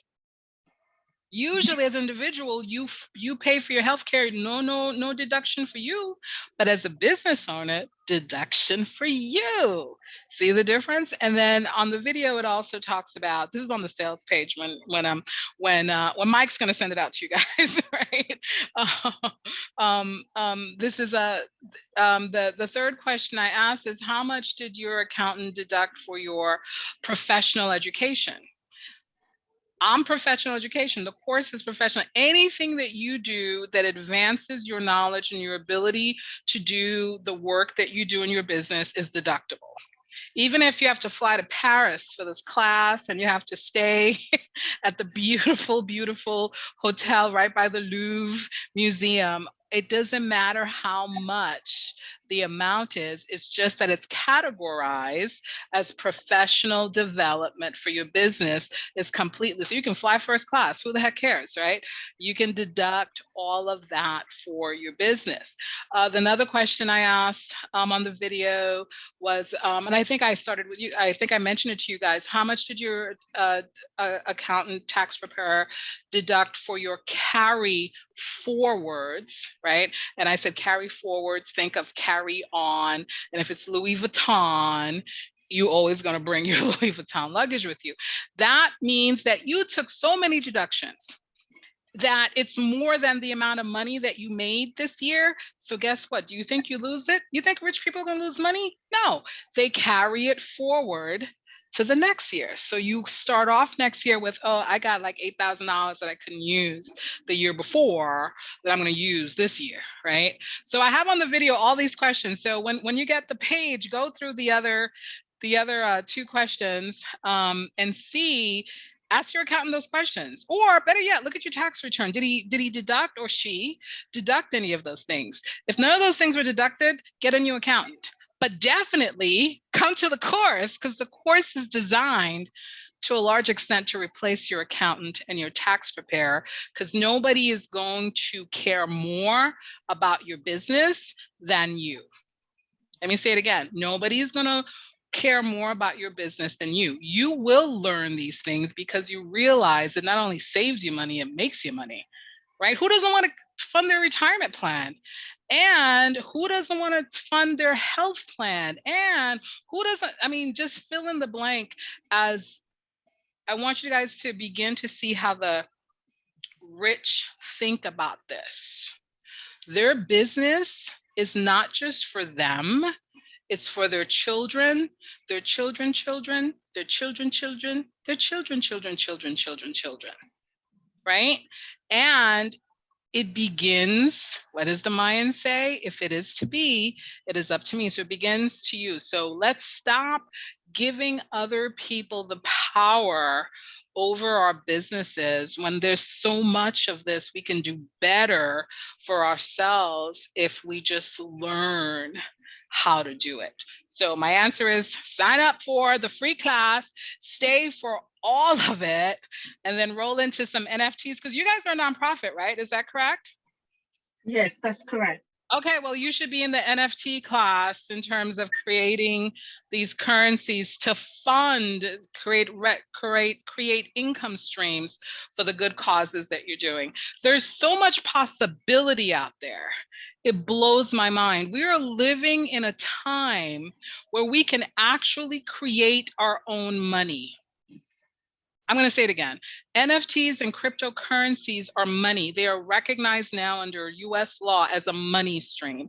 So I'm bringing these guys, they're primarily guys that are in this space that are going to, these are guys that are look like us. And I do it intentionally because I think there's an energy when we are in the room with like-minded people that they are sharing with you what they're doing, right? So you can learn how to do it for yourself. And that is information that I am asking that you teach this to the people that you love, because I can't talk to everyone. My man's sitting here saying, you can't talk to them either. We gotta go. But we can, right? And I'm only sharing what was taught to me. Remember, but for the grace of God go I. These wealthy families saw how diligent I was in just passing messages and money. And they would test me. Don't think this was like, oh, they're loving on Lydie, right? They would give me packages, there'd be money in there. They knew I knew there was money. And that was the test. Would their kid get the whole money, or was I taking out a 20 or something? Why would I do that? One, it traces right back to me, right? I'm not an idiot. And number two is that's not who I am. You know, I'm not going to break my ability to stand in my truth and my honor by taking 20 bucks from someone, even though I'm broke, right? Back then, I'm real broke, but that's not who I am. So whenever I have the chance to learn, and these two gentlemen that I'm bringing on, I know the law. I don't know the creation, right, of these things. And this is what I'm asking these two gentlemen to break silence. And as a personal favor to me, I'm not paying them anything. Well, there's some exchanges going on law issues, but they're coming to genuinely show as a service to me, Chuck's community, right? And other communities of well that will be joining that I've handpicked. I haven't offered this opportunity to everybody, by the way, right? Because I only want the room to really be folks that I know will learn this, apply it, and change the lives of other people with it. So on that, I am complete. Was that our last question? Yes, it was. That was our last question, and thank Yay! you for that. Thank you. We are definitely closing out. I put your links into the chat as well. We're going to be sharing the information in our Telegram chat. You said that your links for the courses will be available tomorrow. I also let everyone know. Yeah, they'll be active definitely by 3 p.m. Eastern, because I didn't want the tech guys working over the weekend. So very gracious of you, because I know tech guys work all the time. I know, especially where I'm at. We have Salesforce techs and they never stop. But anyway, yeah. Thank you very much. And Charles, thank you. Last remarks. And we're going to close out this session. Again, we hope to see everyone who is in New York at our in-person session next month, April 10th, at our Wall Street location. It's very nice. We're going to have food. We're going to have drinks. We're going to celebrate 1 year of Sunday school and financial fellowship and being in spaces like this with wonderful people like Dr. Lydie. Charles, take us home, please. No, I did not say Wall Street, so I don't know where you got that. How do you know I don't have no background information? Show you that I'm listening to everything that's being said. How you know I don't have no background information? Now, yes, so to carry on what you're saying is next month, very special 1 year celebration. If you can come out, if you're in New York, Dr. Lydie, you are invited, and bring your bring your significant other. So tell them we'll feed them. He eats a lot. I will not tell him you're gonna feed him. He eats a lot. I mean, as long as he brings $20, you know. All right, it's $20. So that's we've been 3.5 hours, and the good thing, Naima, thank you for putting this in the brain about once a month, because it's a great idea, and we can take our time and we can actually get as many people to speak their own personal questions and the same thing. This is what it's all about. Yesterday, Patrice is on she's on another call right now. I did a 3-hour workshop with Patrice. The people who are here via Patrice, this is who we are. This is Sunday school. You're more than happy. Anyone that's in the group is more than happy to attend. All we ask is that you email us and let us know. Again, we have the Telegram room. So what we can do is we can let you know what we're doing, what's coming on. One thing I like about Sunday school is those people who are members know that you never know who's going to be on the call. You never know. You just have to come ready and come prepared, because this is what we do. We make sure that we bring you the heat, the fire, and we bring you the people who are the professionals. Dr. Lydie, I do not know how to express how much we appreciate the time that you spent with us, because you didn't have to. We were just looking for 2 hours. Look what happened. It's been 3.5 hours. And I don't want to shut anyone off, but we have to be mindful of you, your time, and we don't want to wear you out. Guys, listen to me. If Dr. Lydie shows up next month, do not ask her anything. Just let her chill. You know what? Because that's what we're going to do next month. We're going to chill. We're going to play games. We're going to have libation, food. We're going to socialize. So do not inundate her with any questions. If you do, I will kick you out. Got it? Just letting you know that. Dr. Lydie, make sure that no one asks you a question. Okay. Okay. It's okay to put this video on YouTube. Dr. Lydie, Again? is it okay to put the video on YouTube? Oh, yeah, for sure. No worries. Just want to check, just want to make sure. So, okay, good. So what we'll do is, what I need from you, Dr. Lydie, if you can text me all your information, Okay. just to make sure, because what I'm going to do is between today and tomorrow, I'm going to create the email and send it out to everybody who's on the email list. Okay. So that can be, everyone can have it, so that there's no excuse of having the information in the contact.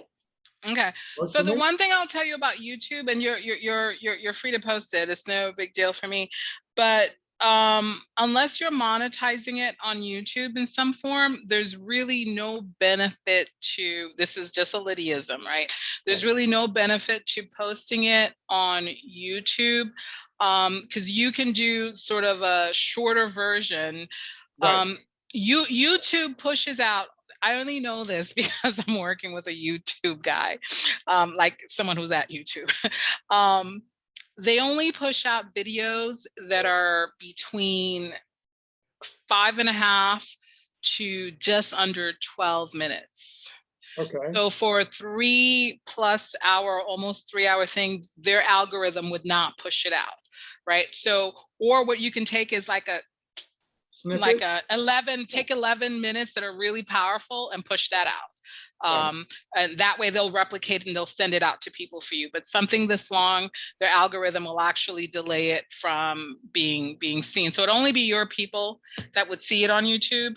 And I'm assuming you have like a website or a private thingy that you do anyway, where people can watch the replays, right? So no, you don't have. No, you're teaching us. You're still in the final hours. You're teaching us. See, I did not know this. So now I didn't know this either. It's just, but my guys are Charles did know this because I told him that we have to put shorter videos on our YouTube channel to get more traction. I told him this last year. But go ahead, Charles. You ain't know. So Charles is like, I'm looking for my hat right now. You see who's in charge, right? You see who's in charge. So that's it. Okay. Thank you, Maurice, for having my back. I hear you back there. you know my boo is always in the back. Don't even try. So you guys, I want to thank you, Dr. Lydie, again. And I don't know, there's no amount of words I can say that we appreciate, and there's no amount of words that I can say that I appreciate you coming up and sharing this information and data with you. My pleasure. It's our community. Let's keep it moving forward together. I truly believe that. We need people, guys. And like I said, if it wasn't for LaQuania having the vision and the dream, we wouldn't be here. So I have to give that total credit. And I said, when you stepped away, it's not about me, it's about us. So that's the important thing. So if I'm not here, Sunday school will still be thriving. And that's based on the people who are here, because this is what they want. So that's key to understand that. And that's a hint. So if I disappear, you guys, the Sunday school is still gonna be rocking and rolling. So I want to say good night to everyone. And I want to thank everyone for coming out. Our next meeting will be at undisclosed location in Manhattan. And are we going to be on video for that? Oh, we could be. We're still working out the logistics, but we could be. But you know, we're gonna go with the flow. It may be something where we want to just have that's just private for the people who are there. But I also want to give an opportunity for people who are not in New York. We do have some Sunday school members that are out of the state. We're gonna work that out in the background. Don't worry, everyone's gonna be included. We're gonna figure it out. Okay, good. All right, good. So other than that, I'm going to say goodbye, good night, and talk to you guys real soon. Thank you very much. Thank you, everyone. Good night. Good night. Thank you. Bye, everyone. Thank you, everyone. Bye, everyone. It's wonderful. Thank you. It was funny. Bye, everyone.